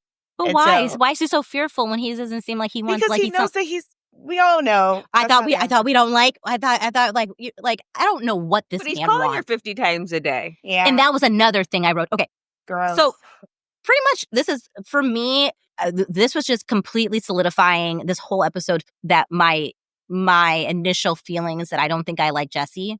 I'm done. I'm done with this man because the way he was, oh my God. And the thing is, I don't think anybody in that house should like should like Jesse, man or women, because honestly, West, like the way that Jesse was moving in between you and Sierra during that entire party, the reason why you came off like a whiny little bitch, West. I've been so polite and so nice, and I've tried to be so respectful, and like Bessie and Sierra would talk, and he was like, hey, like I think it seems like things are cool. Like you could like give him a hug when you guys like I think he like led the charge a little aggressive or whatever. But your own fault was because Jesse was gassing you up. Like she over here look, I'm gonna talk to like Sierra for you. We're gonna get this friendship. Yeah, exactly. We're gonna get this friendship back on track. The three amigos. Like, okay. But then you go exactly. But then like he kind of broaches it like that, and then all of a sudden it turns into like, I mean, he called dibs. Like he has such an ulterior motive going into that conversation, and it was all about like testing the waters and seeing if Sierra would bite. And I like Sierra, and I don't think Sierra likes Jesse at all, but she is absolutely loving and eating up all the attention that he's giving her. I know. And I also know that she, like, I feel like she's like, if it pisses Wes off, even better. But the problem is she's doing on the back of someone else in her house's feelings. Yeah. And that, like, so do I get what Sierra is doing? Yes. And I get it. Am I good? Like, if Lexi cusses you out in a couple episodes, am I going to be like, oh no, I can't believe she's doing that? No. Like, no, I'm not. So it's like, you can take your instant gratification and to piss West off now, and then you being cussed out later. Like, that's fine. Like, are you okay with those options? Right. I have to give Sierra kudos because this is what we've been saying we needed from her in the beginning. Be unbothered when it comes to that Mrs. Doubtfire man. Okay. Like, it's done. And she did such a great job this episode being so unbothered. And guess what that does to that man? Now he's spiral. Literally. Spiral tantrum. They've been talking for so long. Oh, she doesn't. She has a right to be upset with you. Yeah. Okay.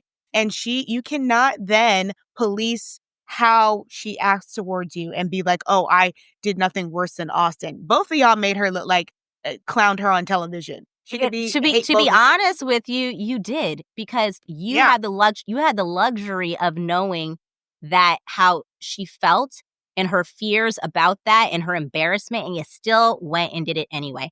To me, that's wassa. Austin wasn't talking to the New York Times. Yeah, exactly. He wants to act I don't think Austin made an op-ed in the New York Times. Like, and he keeps acting like she's just mad that it didn't work out. And it's like, she's not mad it didn't work out. She's not pining for you. I mean, I don't know. But like, it's about how you handle the situation. And he wants to act like he handled it well. And it's He like, didn't. no, you didn't tell her it didn't work out. She found out in the New York Times and at the reunion. That's the problem. And she also said the and quiet part out loud. She said, what? I didn't even like you. And you came bothering me. And now, Yes. And that's you're what he "Oh, I like don't wanna-" you. That really pissed her off. That It's like, really pissed her off. And I we was said minding that. my business. We said that. Didn't we say that in like the We very did. first recap? We We did. said this is Sierra's issue. And it's the same thing with Austin. It's the fact that Sierra gives these mediocre men that should not even have had a chance with her the opportunity and chance, because, you know, and we've all fallen victim to somebody like that, because like their personality does, like, you know, they charm you and you're like, they become a lot more attractive over time. Yeah. I'm not faulting her for that. But it's like, I need you to like start recognizing these people quickly, because it's getting ridiculous. And to your point, I'm so happy that she is finally like being very unbothered about West. And I do believe that because I don't think she ever really liked him like that. I think it was something to do, and that he fucked her over. And then the thing is, which is also going to make me turn on her in my next point in a second, unfortunately, just his first smidge, we have to point it out. It's the fact that she was very much like, sorry, it's already about to turn. It's coming back around. It's coming back around.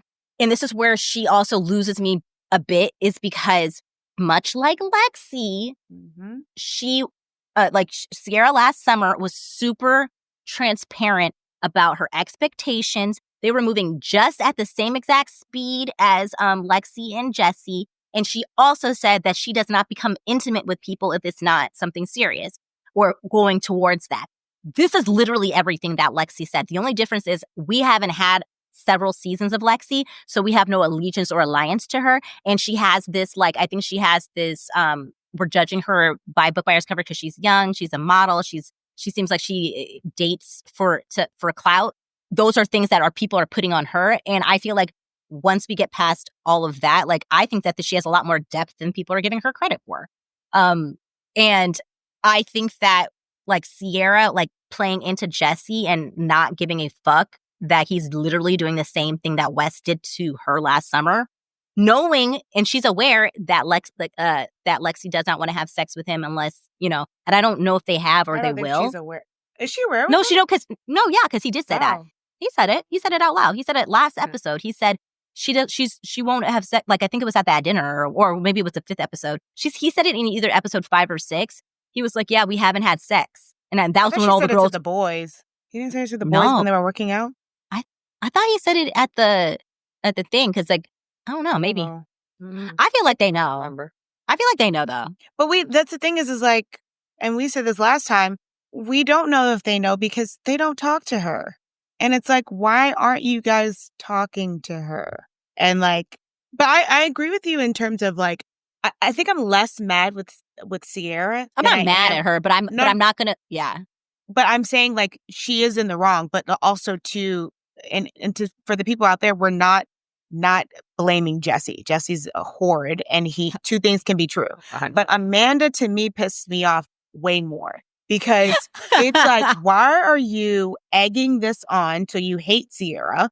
Because we've already seen her being embarrassed by 2 other Bravo men, so now you're going to do a 3rd. And then second, imagine if this was Amanda, her first season, when we were introduced to her as someone that Kyle's situationship, and she was gone for 1 week, and Lindsay or Danielle was flirting with Kyle because she was gone, and somebody in the house was pushing them onto Kyle. How pissed would Amanda have been? So now that she wants to be like, oh, Lexi's not here, so like, go talk to Sierra. I really want that to happen. Like, that's.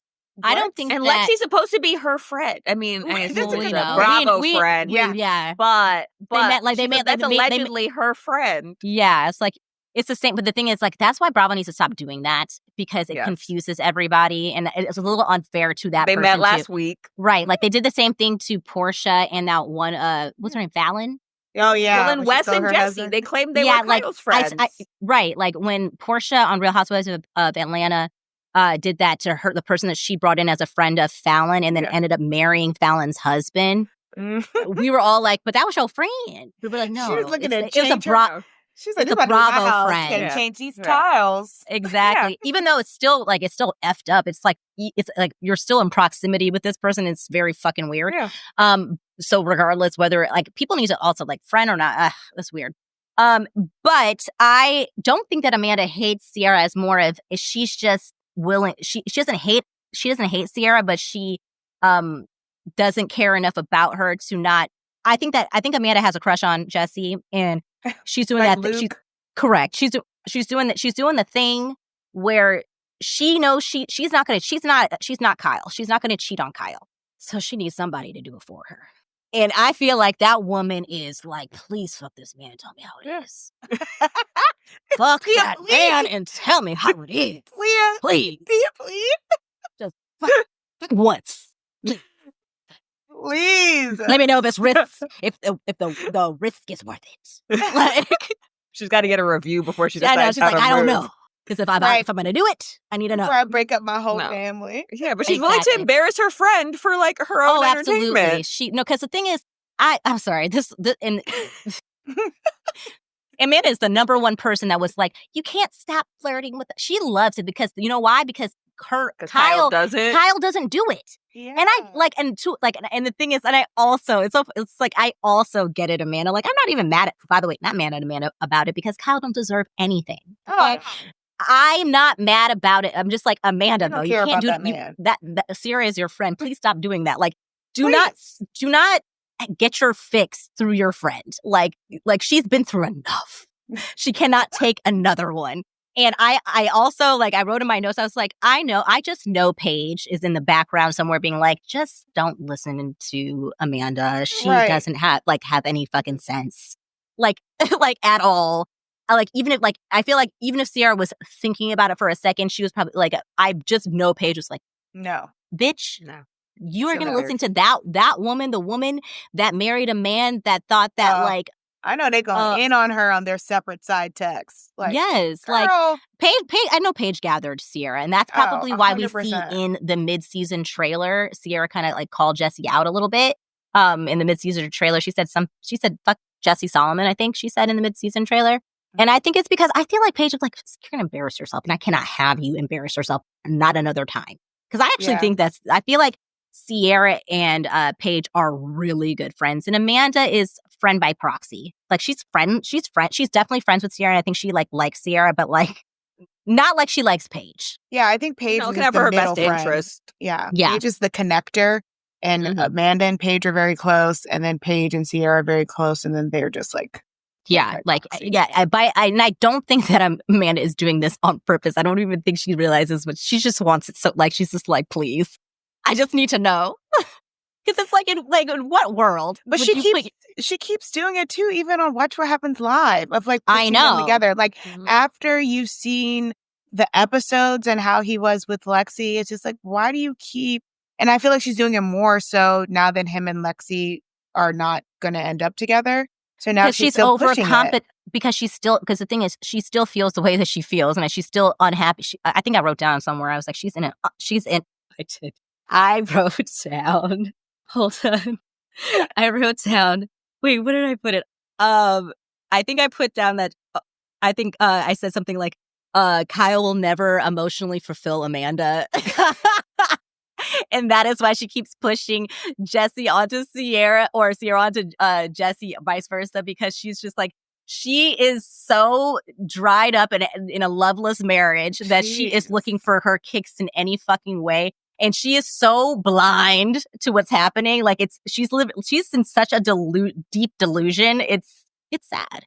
It is sad until Lexi's expense, unfortunately. It's still a lot of people and if Ciara is allows it to her expense as well. Because it's clearly Ciara doesn't like to be played with. Why would you encourage her to be going, actually encourage her to hook up with somebody when we know Ciara doesn't do casual? We know she doesn't. We know that, right? Yeah. We know this. And so you're going to encourage Ciara to go pursue someone who has not, since you've known Jesse, Amanda, has not been able to be in a committed relationship without fucking around on somebody. Why should Ciara be? No, your friend doesn't get to be the guinea pig in his quest of growth in love. No, no, bitch. I guess to your point, she's trying to look for some type of entertainment. 'Cause this is boring. That's what I'm saying. Yeah. This is like, okay, let's this season is getting boring. Let's get some drama going. Because I think that Can't be Kyle. Sierra's too strong, and I think that in the sense that Amanda's like, she'll be fine. Like if just let him Clearly, she's hook up. not. She'll be No. fine. No, she's not. Like She's a Sierra pretends that trafficker. exactly. Sierra pretends that she's the strong person, and she is a strong person, but she has fucking feelings. Yeah. And and she's susceptible of being hurt, as we've seen Austin, as we've seen fucking West. West. And I am not letting Sierra be trapped by this fucking Carl's Jr. 2.0 motherfucker. Okay? Even Carl Fuck be trying to West. flirt with her. Like, Yeah. get away from her. Oh, that We motherfucker. saw that too. This better be some funny editing. Because if he gonna sit there and try to be like, I knew he was trying to do that shit when he was earlier. I was like, goddamn eyes. Yeah. And I hope that stalker fucking disrupts it. I do. Oh, Lord, these people, these child. men. Look at you being a better friend of Sierra than Amanda. I know. The thing is, everything that we say about Sierra, as we said, we do like Sierra. Unfortunately, she's surrounding herself by a bunch of dumbasses, and she's losing herself. And we're just trying to get her back on track. I mean, this is why Paige is a better friend to her, because she's like, okay, Sierra, enough with this dumb Jesse stuff. I'm going to talk about Craig. And then we know you hate him. So let's focus. Exactly. And then also to your point, that the reason why we do know that Paige is a real friend to Sierra, like even when on the first episode when Sierra was like, she did her whole big one and she cussed out West at that dinner, which I loved. But then she like completely like kind of takes the steam out of it by saying to Paige, but I might like still want to like hook up with him. And then Paige being like, listen, bitch, I love the tea and I kind of get it, but you cannot, like, bitch, I'm telling you now, you cannot say this to anyone else but me. Right. Yeah. That's a real friend. like, but I also get it, girl. Like, but don't say it. Right. Like, yeah, that's a real friend. Truly. Not Amanda, child. I don't know what she be doing. God. But to your point, she might just be blinded because, like, she wanted to get with Luke, and now Jesse, I guess, is the other one. But, like, and it couldn't be that she doesn't want to get with him. She just likes the attention that she's getting from Jesse. Yeah. The thing is, I don't believe Amanda would ever cheat. Oh, no. Kyle, ever. But I think she really does like the attention that she gets from a Jesse, that she was getting from a Luke. And it's nice. And she should. And the thing is, it's unfortunate that her own husband doesn't give her those type of butterflies and feelings and stuff like that. I don't even think that Kyle has a libido, to be honest, anymore. That's why he don't cheat on her anymore. He's so goddamn wound up and stressed out from his failing business that he can't even pursue trying to be messy and make out with people. This man is like a ball of mess. That man don't even celebrate her birthday correctly. No. This is That's so true. sad. And just tells her she's boring. And you have Jesse being like, you're so hot. I mean, yeah, I know. It's like she's just desperate for that attention from somewhere. Like if you want to shower me with compliments, I'm not gonna dismiss them. I agree. That's why she was like, no, keep commenting. What do you mean? I know. That's why she was the one that was the most upset about it. Yeah. If you go review the footage, I mean, yeah, they all said stuff, but Sierra is used to getting all of that love. Like one less person isn't going to do anything for her. They all get Amanda, love from she has never been. But somebody. But the way Jesse, especially last season, was gassing up Amanda, and I'm sure it was a breath of fresh air. Oh, 100%. I know she thought about it. And he was, and she was the main one where everybody was shipping Jesse and her together. Yeah. So they're like, I don't know.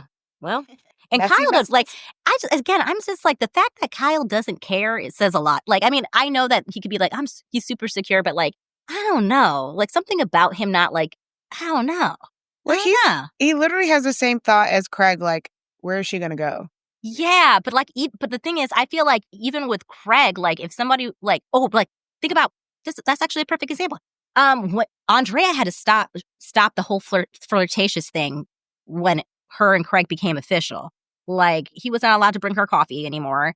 None of that stuff. Like Craig that was not happening on Craig's watch. Like Craig would not. I don't think that Jesse is up there like gassing up Paige. Like I'm sure Craig is like, hey, watch it, like watch it. Like I don't know. Yeah, but like he's just never respected Amanda. Unfortunately, no, it's very clear. He doesn't care. Yeah, he just is like, she ain't going nowhere. You know, I know, and that's the problem. Like it's like they're again, like I said, I don't think that Kyle will ever emotionally fulfill Amanda, and they're just going to be in this arrangement that they find themselves in, because I don't think either of them feel like finding anybody else, or I don't know. Good luck to them. Yeah, it'd be interesting, like when they don't have the show anymore. Oh yeah, because the show is easier to stick it out, kind of like Tom. There goes Ariana. Kyle's marketing budget. Damn, that comes up again to this. Or there goes Loverboy. Oh, actually, that's a great segue. Were you guys all confused by what Craig said? Because they did the flashback where Craig was talking to Jesse and West about how like pretty much Kyle's gonna have to grovel and do all this stuff because I've already pulled all of the Loverboy products from all the stores. You sell drinks at a pillow store? I guess so. And at that point, how many locations does he have? I know. I was like, stores? What? That's what I was thinking. I was like, I thought it was that one on King Street. And I didn't know you sold beverages at a pillow store. Let's see how many. What is it I called? would say I stopped in there, and I don't remember. So, like, what stores are you speaking of? Like, that's like, what but do he you does. mean? Doesn't he have a restaurant? Oh, he does have a restaurant. You are right. But he didn't say his restaurant. He said stores. But like, yeah, but you are right. I thought the same thing. What the fuck is this? I was so. What are these stores? What is this store called? Pillow and Sewing Down South. Sewing Down South. Yeah. Oops, I said pillows and bikinis. I was gonna say pillows and pucker and pillows. I don't fucking know. But I don't understand that line. Again, that's another one of his lies. He just be lying. What stores do you have? He's just acting like, oh, we sell so much Loverboy. Like Kyle owes him for the business. Like what? What stores? Circle back on that. That really perplexed me. But also, so in that whole conversation though, going back to like when Craig finally sits down on that raft with Kyle, the way Kyle folded to that man so quickly was a record time. Hate to see it. Oh my god, so embarrassing. That's why he doesn't fight with men. That's why he's always fighting with women. I know. When it was like with a man. This is what happens. That's a great point, Jaleeza. So he's like, "Oh my god, I'm sorry. Can we hug, please?" I know. It was pathetic. So and then he spent the entire rest of that shipwrecked party up, but literally Craig's booty. Yeah, he's so embarrassing. He was just like, oh my god, Craig. Like, he was just so excited that Craig was like, I guess I'll forgive you. Kiss the ring, bitch. Like, and again, Craig didn't have to, he gaslit Kyle in that whole conversation. Kyle let him gaslight him. He did try at first to be like, no, this is my perspective. He tried to come up with but remember when you said, and then Craig was like, no, I lie, and I lie so well that I don't care. And this is going to be my truth. And if you can't handle this truth, we ain't moving forward. And those are the terms and conditions. Take it or leave it. Yeah. And Kyle took it. He said, exactly. Yes, he was I'll like, take it. I'll take it. My wife said I can't. His wife was like, you can't leave that conversation without fixing it. So he had to fix it.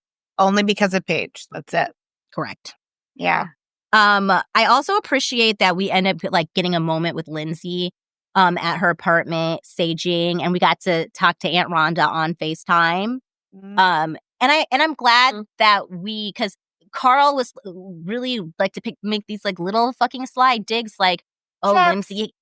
Lindsay made her baby in the bed that I bought. All these different. What if there's how do you know? With how do you know where she made that baby? With also, what money? What? Also, why are you telling a stranger? And why are you bringing it up? That shit is weird. Are you even thinking about that? First of all, I don't believe I'm gonna need to see a credit card statement. First of all, because you couldn't even buy your job coach thing. Lindsay bought that. So, what are you talking about? You bought a bed? No, I don't believe it. I don't believe it. And how do you know she still kept her mattress? Yeah, you don't know shit, bitch. You don't know nothing what's going up in there. But I'm glad that we got to see the fact that, because I was kind of curious though too. How is it living in that apartment starting over. And like, cause for me, I think I would need to start fresh, but I also get that's some great real estate. So if you have it to do it by yourself, I also get it. Like who wants to go through a whole apartment application? Who wants to do that in a New York of all things? Oh, Like, you no one know wants New to York do too. So that. once you find something in New York, you stay in New York. You Yeah, stay in so that building. Yeah, so I think that people that have never lived in New York don't understand, like, it just made more sense for her to stay where she was. But I like that she showed how she was able to do that and, like, kind of really make it her home and take those old memories out of there. She got rid of the couch, so I'm sure she got rid of the fucking bed. Right. And she saged that house and just having the conversation with her Aunt Rhonda, who I love so much. I'm so happy we got a little cameo from her. And I also love that at the end of that conversation with Aunt Rhonda, she was like, honestly, I was relieved when it got called off. And that's so telling in many ways of like her support system too, because it was clear she wasn't intervening in that and she was going to let Lindsay, make her own decisions, make her like, even though she had her opinions and feelings, and support her still in that. Unlike Carl's family. Unlike Carl's family, unlike Lindsay's so-called best friend, Danielle. So that shows you how you can yes, you might might see somebody that you love, like in your opinion, like making a mistake, but this is their mistake to make. Right. Like they have to go through it. And I think Lindsay, and I think because she went through it, I think that she now is approaching having a family, having an actual partner in a relationship much differently now. Yeah, and even Lindsay, she still went through it, because she even gave his parents grace. Like she was like, of course they're going to come to that conclusion because when you just tell your parents every single time you guys are fighting, your parents are going to be like, oh, they're only fighting. Like, and again, we're not saying that they were supposed to be together. They needed to break up. But like, she had a point when she was like, if you just keep updating them and every time you update them, they're like, you guys are fighting. His parents are going to be like, please get away from this lady. So she gave him grace and and Aunt Rhonda was like, she just knew. And to your point, she was just like, I don't need it. I don't have anything negative to say. I'm just happy it just didn't go through and we move on. Yeah. And then speaking of like parents and their opinions on relationships and whether it's good, healthy, toxic, and how they approach it, I thought it was like telling when we do like get to, Paige is now snuck away and she's talking to Sierra, who is fully covered in paint and in this bed.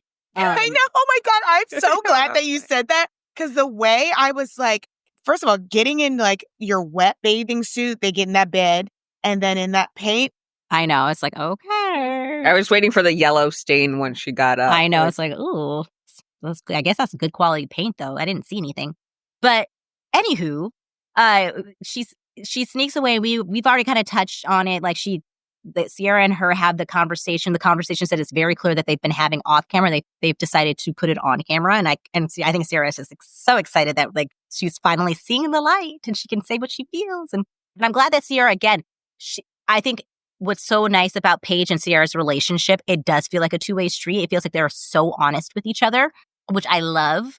And I'm glad that Sierra is like saying the silent part out loud, saying like, your boyfriend is a hater. And I've been telling you that. Yeah. I have been telling you that. And I'm glad that you're allowing me to say it out loud. And it also, this shows how to be a good friend and how to like also be able to tell your friend how you're feeling without embarrassing her, putting her business. Thank you. You knew where I was going with that. A perfect example of that. Like you. Just so much. You see your friend struggling and like the way that Sierra handled it was just with so much grace. And like even she like brought up like the laptop to her face and you can kind of tell like we're in a way she's probably like, should we say this on camera? And then I'm sure Paige gave her the go ahead. Exactly. She took her cues from the person that it directly affects.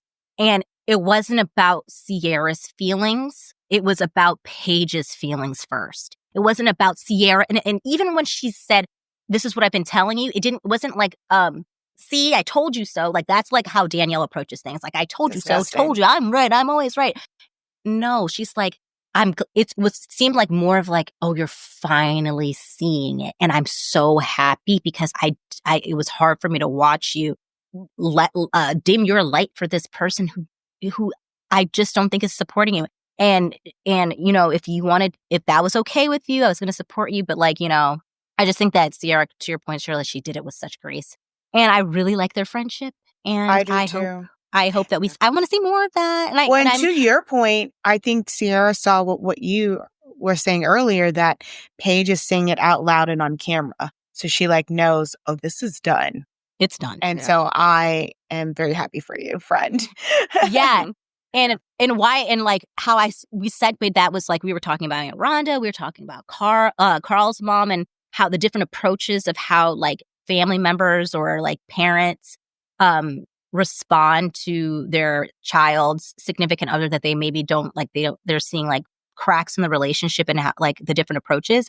And Sierra said something so telling. And like, remember I said last time we were talking, and that the conversation at the end of episode 5 that Paige and Craig have was very like, oh, they really have different values, right? Mm-hmm.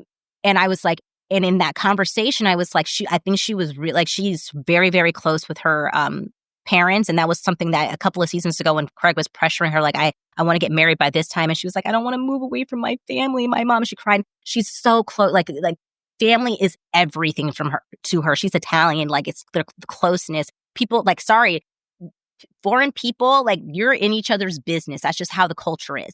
And Craig is not like that. You know what I mean? That's not going to work for him. And then Sierra says, when they're talking and they're saying everything on camera, she was like, if your mother knew what I knew, this would not be a thing. And it's, again, like I said, her saying everything out loud and not like, I know she didn't tell her mom that. Yeah. She couldn't. And Paige knew it. She said she'd kill me. Like she knew. Yeah, she couldn't. Immediately. She knew. There would be no coming back from that. Exactly. And she knows that. Yeah. But the thing is, that was not going to be sustainable if he could not show that he could support her. And she, again, like I think she was trying so hard, inviting him, come on tour with me. I think she gave him every opportunity to try to meet her in the middle and try to support her, and he wasn't fucking taking it. She knew it was only a matter of time before she was not going to be able to hide that from her mom, and that her mom was going to start seeing it, her dad was going to start seeing it, and this was going to be a problem.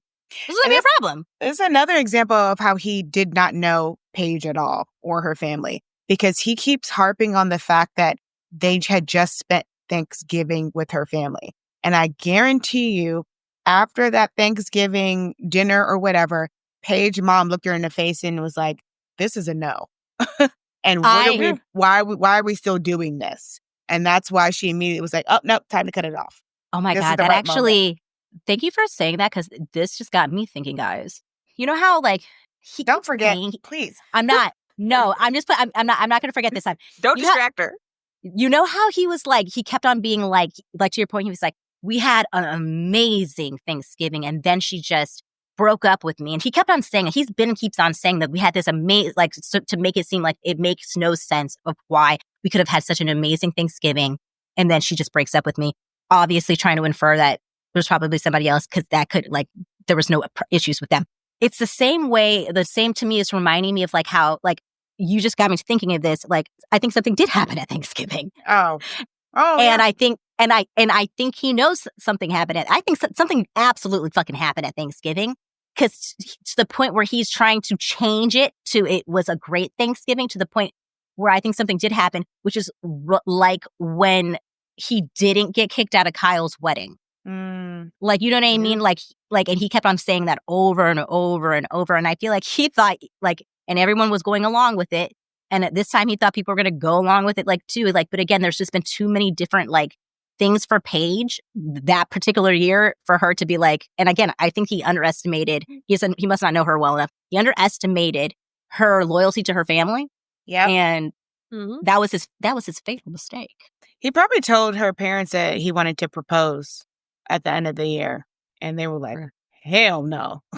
His man's got to go. If she just had that panic attack and all that stuff, they're probably like, I don't even know if it was... get out of here now before there's a ring on your finger. I'm wondering if it was like possibly that, but like, again, I feel like I could see him like not like, I don't feel like he thinks that he's like a little bit more like suave than he is. And you know, I feel like at Thanksgiving when you're chatting, you're talking about people's lives and like what you're doing, I feel like he probably was like kind of doing like low-key digs. Like we and Paige, like we hopefully will be married by this time, but she's so busy with like Giggly Squad and like all this stuff. And like a parent like probably picked like, it's a weird way to say that.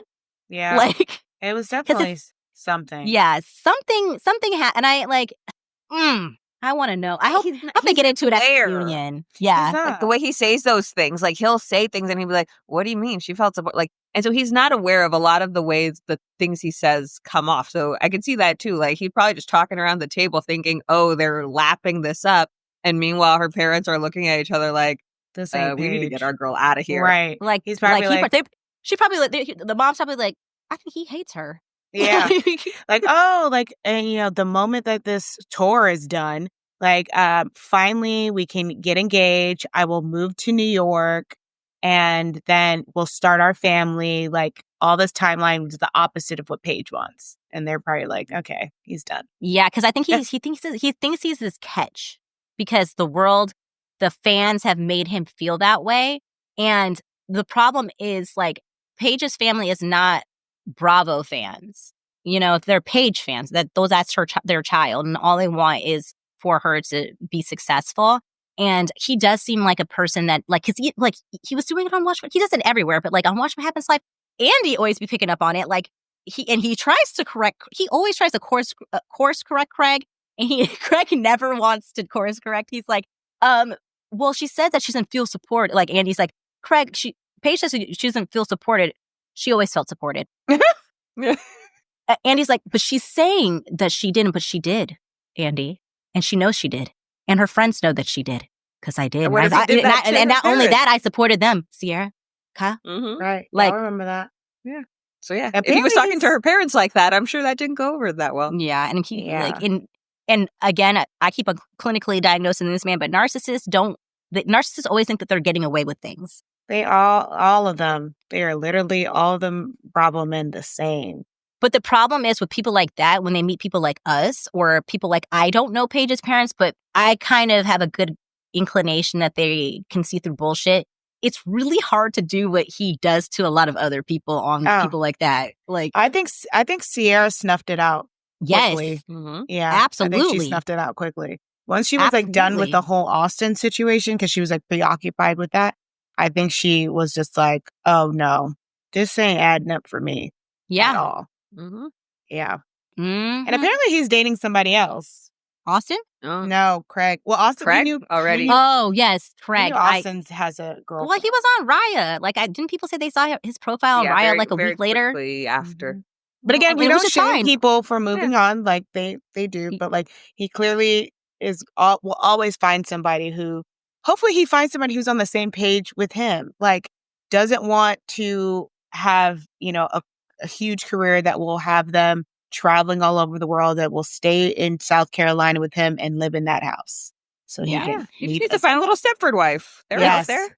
It's just so funny that Paige and Lindsay both kind of got into their toxic relationships around the same time, and it's the disillusion of both of their relationships are happening, and them being villainized by the toxic men, and then the fandom kind of taking those toxic men's side and eating them alive, and it's sad.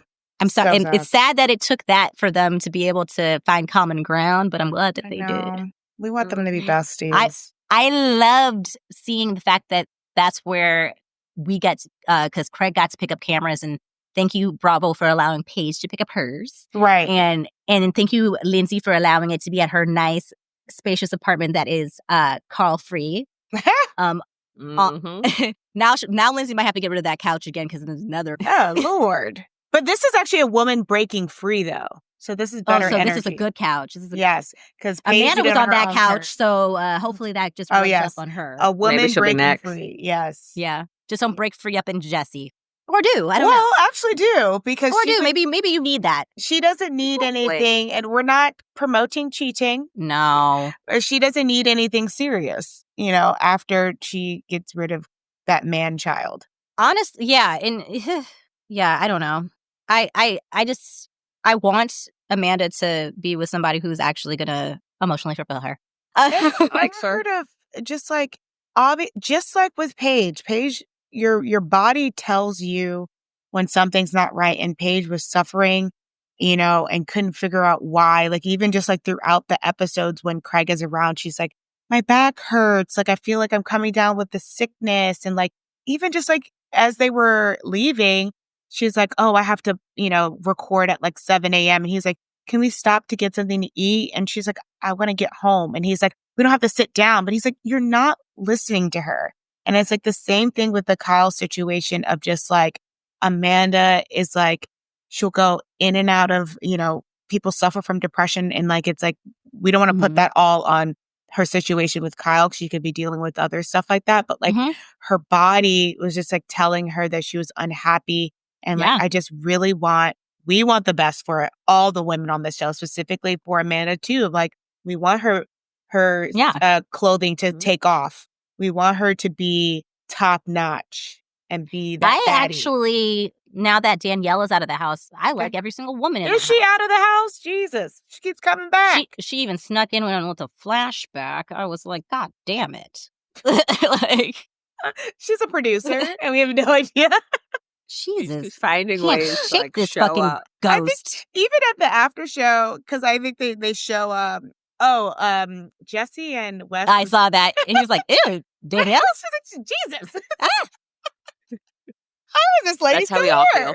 Yes, that's how we feel as the audience. The same thing we feel about Lala and Danielle. Them two, I am tired of seeing them. Please.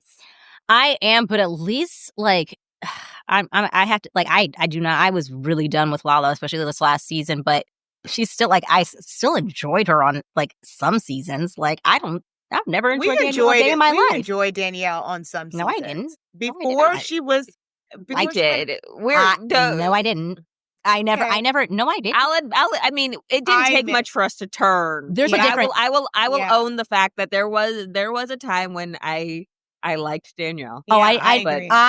I never disliked Danielle. But the thing is, I'm saying I've had seasons. What I'm saying is, I'm not saying that I was like, oh, I hated Danielle. I didn't hate Danielle until the season that she turned on what's her name? Lindsay.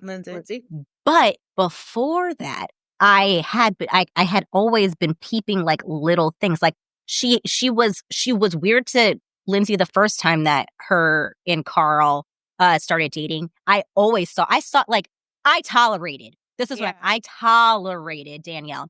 I was indifferent to Danielle, and for a split second I was like, oh, I thought I was going to turn a corner with Danielle because she stood up for Lindsay. That was the one and only time I ever had a real opinion about her, because I also thought she was pretty pathetic with the whole Jordan stuff. I never really had a great opinion on her.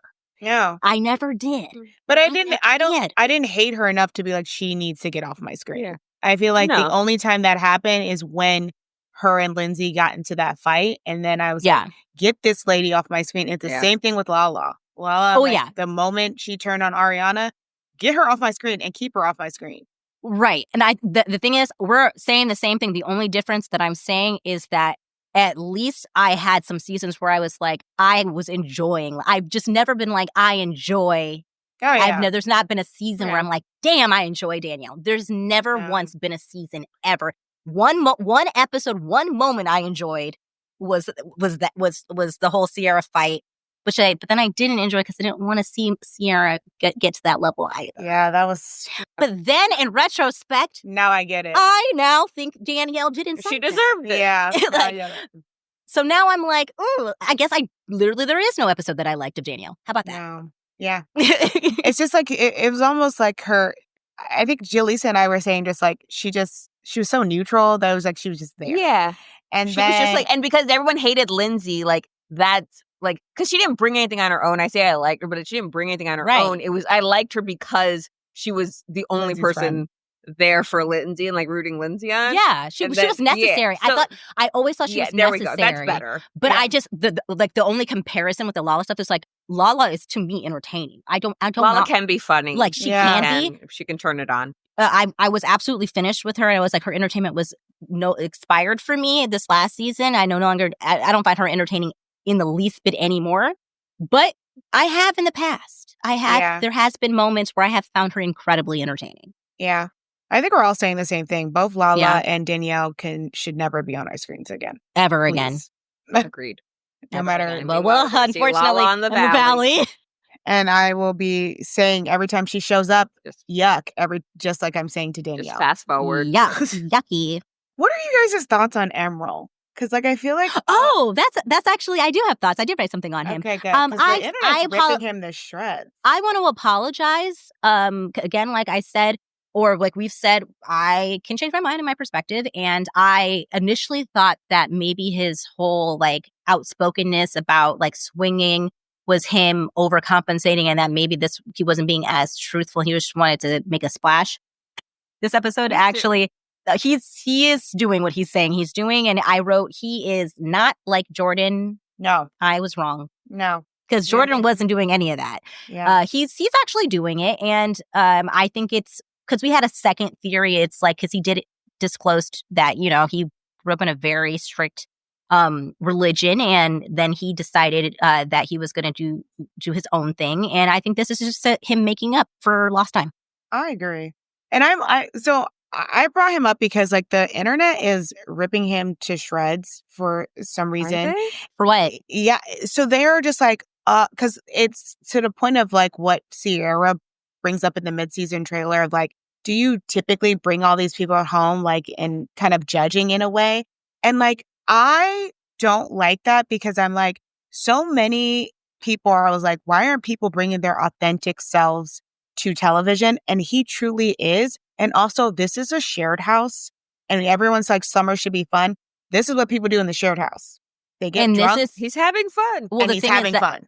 And this is why when we said there might need to be a cast shakeup, because these people don't want to party every weekend like they used to. No. And that's fine. You've outgrown this shared summer house. But honestly, Sarah, sorry, you weren't here first season. That's how this fucking show was born. This show was born with literally the same motherfucker, the same issue you have. That's how your friend Amanda got in this house. Oh, clock that. Who's the owner of this house? So somebody actually made a point of like people's perception of this show keeps shifting because remember when Lindsay was having a good time and she was bringing they said the same thing, and Paige was like, "Is this a brothel?" And it's like the whole premise of the show is summer should be fun, and this is how we're having fun because we're single.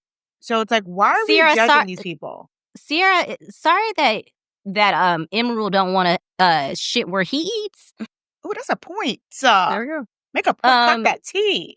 Okay, like, so what is he supposed to do? Twiddle his thumbs in the corner while he watch all of you crazy people like eat each other alive? Like, He doesn't want anybody in this house, and last time I checked, you're not my motherfucking mother. And last time I checked, I exited a religion telling me what the fuck to do, and you're not about to tell me what to do. Like, I'm doing what I want to do. Yeah, and he's doing it in his bedroom. Like he's not doing it in the kitchen. He's not doing it in the public space. He's not bringing people down for tea. Let him have his fun. He took those two ladies straight to the room. They didn't even have to talk to them. Right. And they're always Jesse gone by the time. them. And exactly. And they're always gone before everybody's up. Always. So I think that he's moving in a very respectful way. I agree. But there are people who are making comments on the internet, talk about he's taking advantage of some of these women. And I'm like, how do we know? I do think it has a lot to do with the color. Absolutely. Because we don't meet these women. He covers up the camera because remember what it used to be? We used to see Kyle's butt every single day when he was, bringing Amanda home, when people were bringing other people home. We saw all of that. He is being very respectful and he's having a good time. I don't understand how the internet has so much to say about faceless people that they have no idea what's going on when they are completely fine with Jesse Solomon like embarrassing the shit out of the person that's actually on the fucking show. We know why. Correct. Always. Correct. Always. And then also it's like that double standard. Like Always. West, like I don't think there's anything wrong with what West is doing at all, but to your point, that there are certain rules for certain complexions. He's doing the same thing that Emerald is doing. He's just not doing it in the house. Right. Mm-hmm. So I don't like, they're single people. Like they're allowed. And he's not hurting anybody. Like they're allowed to do what they want. They're, like he's not hurting anybody. First of all, I haven't even like, it'd be different if we saw like the interaction and it was like clear these women were like drunk or wasted. And it was like, oh my God, this man is taking No, we don't see any of that. Like, I don't know. Like, I don't like that either. Like, he's a grown-ass man. He's allowed to hook up with whom he wants to hook up with. They're consenting adults. I agree. I don't like that. Sierra, like, you don't want anybody judging you about you fucked Austin. So shut up. And this is That's not like this is not a family house. Like, and this you is fucked him literally- after he embarrassed you too. I didn't want to have to say it, but Well, you're gonna push me. That Okay. part. We had a good episode for Sierra. Well, you pissed me off. She was doing so well. Well, We said this like, also- don't, because like it gets going back to the whole like, let's like Sierra, remember, like, don't perpetuate stuff with like with the minorities. Like, don't pile on. Yeah, don't pile on Yeah. because you know how this audience will take it and run with it. Like, oh, she gave us permission. Great. Mhm. Yeah, And don't pile on. she's saying the same thing we were thinking. So Yep. she's So saying therefore, it now it's okay. exactly. It's like it's the same thing with Beverly Hills. Oh, Bose gave us permission. So because she's been talking about Garcella in our group chat, so we can now say that to the world. No, you need to Mm-mm. understand what is for the group chat and what is for the world. Okay. Yeah, and it's like, is there like some type of rule? Was there a house meeting like we are not allowed to bring people home? Like for you to like, I don't know why was there any of your fucking business. And he was clear about who he was from the start. Like, what do you clear. expect? He said he came into the house saying that he just left a swinging party. Like, you knew who the fuck you guys invited into the house. You think Right. that was just gonna be like he said that's what I like to do. I am intrigued by him though. I want to know more about him. Well, now that I know it's Me too. real, I am too. Yeah, I want to I know. was like, he put his money where his mouth was and had those two Mhm. ladies in there, and I said, oh. I need Lindsay to start having conversations with him because everybody else don't want to do their damn job. So it's like we need Well, to be talking like to him. Yeah. Please. Yeah, I'm excited for that. I'm excited. I can't wait for like everybody to be back in the house. Oh yeah. I can't turn up the Mhm. mess. Turn up the Did mess. they give And a I also- preview for next week? they did a mid-season trailer, so I don't know Oh. what's going to happen technically next week, but we got an. I think that I don't know what's going to. I don't know.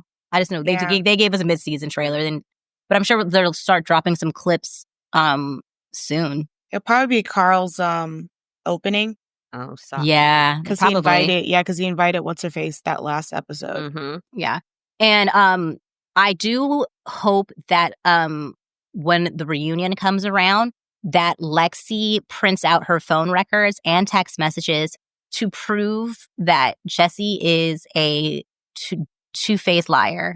Yeah. Because again, one of your points last week, Shirla, was that why is Lexi not picking up on because we were kind of comparing Jessie to how Carl was behaving when he was pursuing Paige, or not really pursuing, only pursuing Paige on the weekends and not showing any interest during the week. And it's like Paige handled that situation perfectly. If you're not showing interest in the week, like fuck that. And this is a perfect example of what we thought. He is doing this. Like Lexi is, according to Lexi, Jessie is she has been in constant communication apparently with her that entire weekend. And then She said all the time. And all the time. But he's all the time. So even though they went on one date, he is playing it a little different than Carl. Way for different. sure. Way different. And than but the Carl. thing is, I would love her to just be so messy with it at the reunion, and I want her to print out her Pages, her phone just records. pages. Is this not your number highlighted all these times? That's what I want. Really fucking produce the receipts, because I need him to he needs to be humbled a bit. I hope he's humbled during the season though, and I really hope that one of the girls give her the space to get her side of the story, because this is just so hard to see this. And watching, we know he's a fuck boy, but just watching him do this to her, and then her being like, oh, he's calling me, and I'm just liking him more and more. He should be focused on the party, but he's focused on me. He was focused on that party. Exactly. He's focused on Sierra. And so I'm I really hope that one of the girls just give her the space and be like, so what's going on with you guys? And then, well, this is actually what's going on with him while you're gone. Yeah. Mm-hmm. Just wrap this up. To your point, Shirla, I think it is Gabby. I hope it's her. Hopefully. Gabby, please come through. I am the more we really get it has to be Gabby, because again, They might not be showing her, but she show her enough for me to know that she is always watching, and I have seen her be able to speak and stand on it. Yeah. And I just hope that she like somehow pushes through these like being edited out and like makes enough of a splash or statement that they cannot edit her out anymore. And because I do think that I think we finally found a good balance. So I think that we need to, it's kind of like Real Housewives of Beverly Hills. There's too many people on one side, which is like, to me, that makes it, my hammer. That makes it just not, to me as a viewer, interesting to watch. I don't know. Yeah. I think we're going to manifest that it is Gabby, because like seeing the fact that they paired Gabby with Lexi on the after show makes me that says a lot. Yeah. Makes me think that and maybe that's a catalyst for them getting close. Yes. And Gabby did say, to your point, Pia, she was like, they got closer halfway through. And they showed us a mid-season trailer. So I think Gabby's like, ooh, I found my place. Let's get Jesse up out of this motherfucking pain. I'm like, is this going to be, gosh, I'm just being so optimistic. And I know it's like, but like, I just feel like everything might finally work out where like all of the girls like come out on top and these boys finally get burned a little bit. I'm just hoping. I'm hoping. But we need the right girls. Gabby is one. Well, I like all the girls now. No, I'm talking about to rally together. Like, unfortunately, you know, regardless of how Sierra feels, she's never going to forgive Lindsay.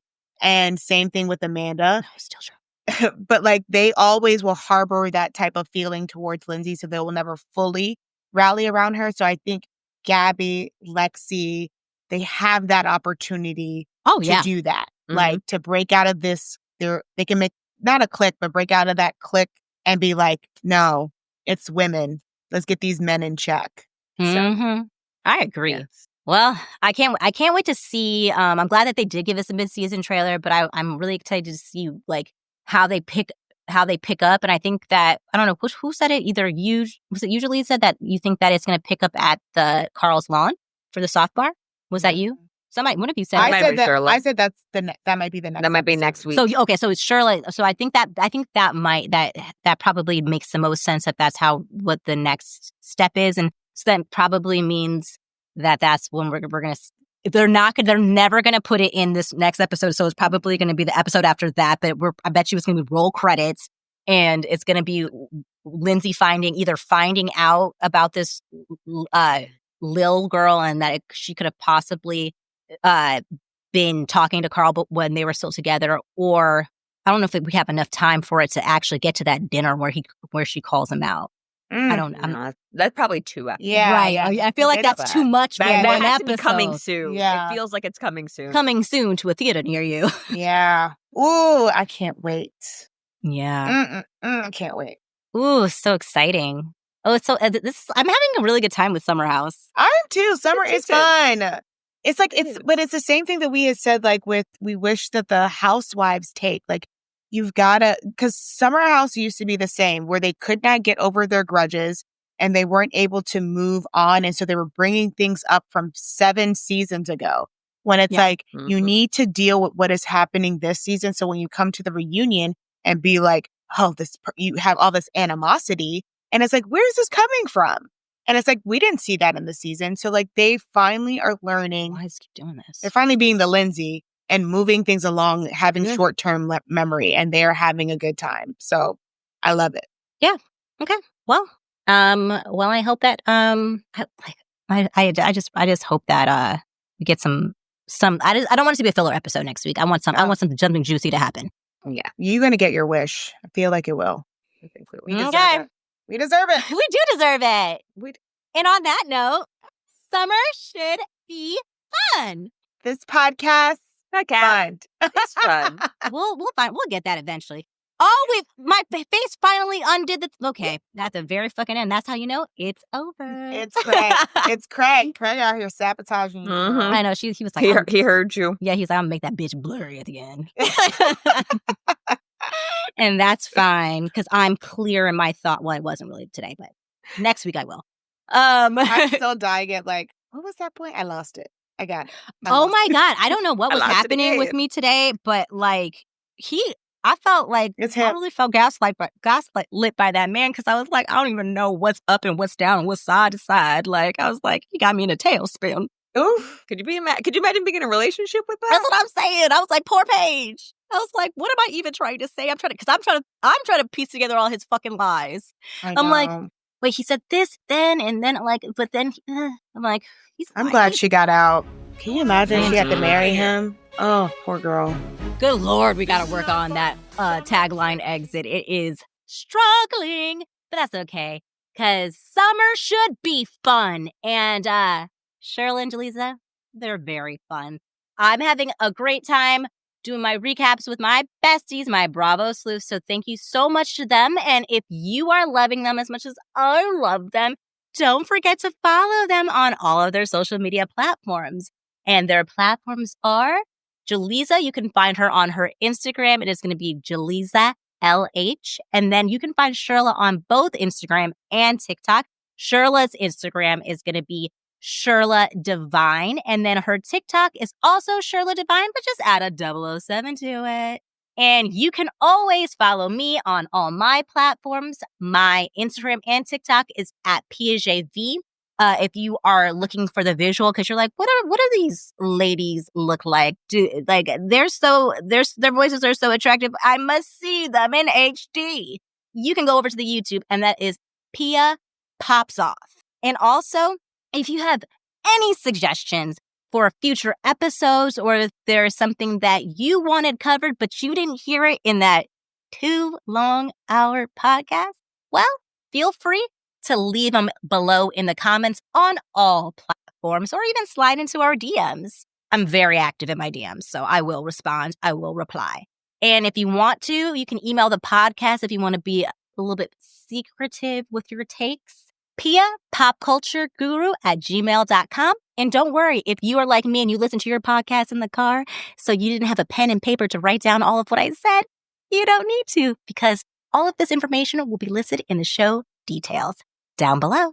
All right. Thank you so much for listening.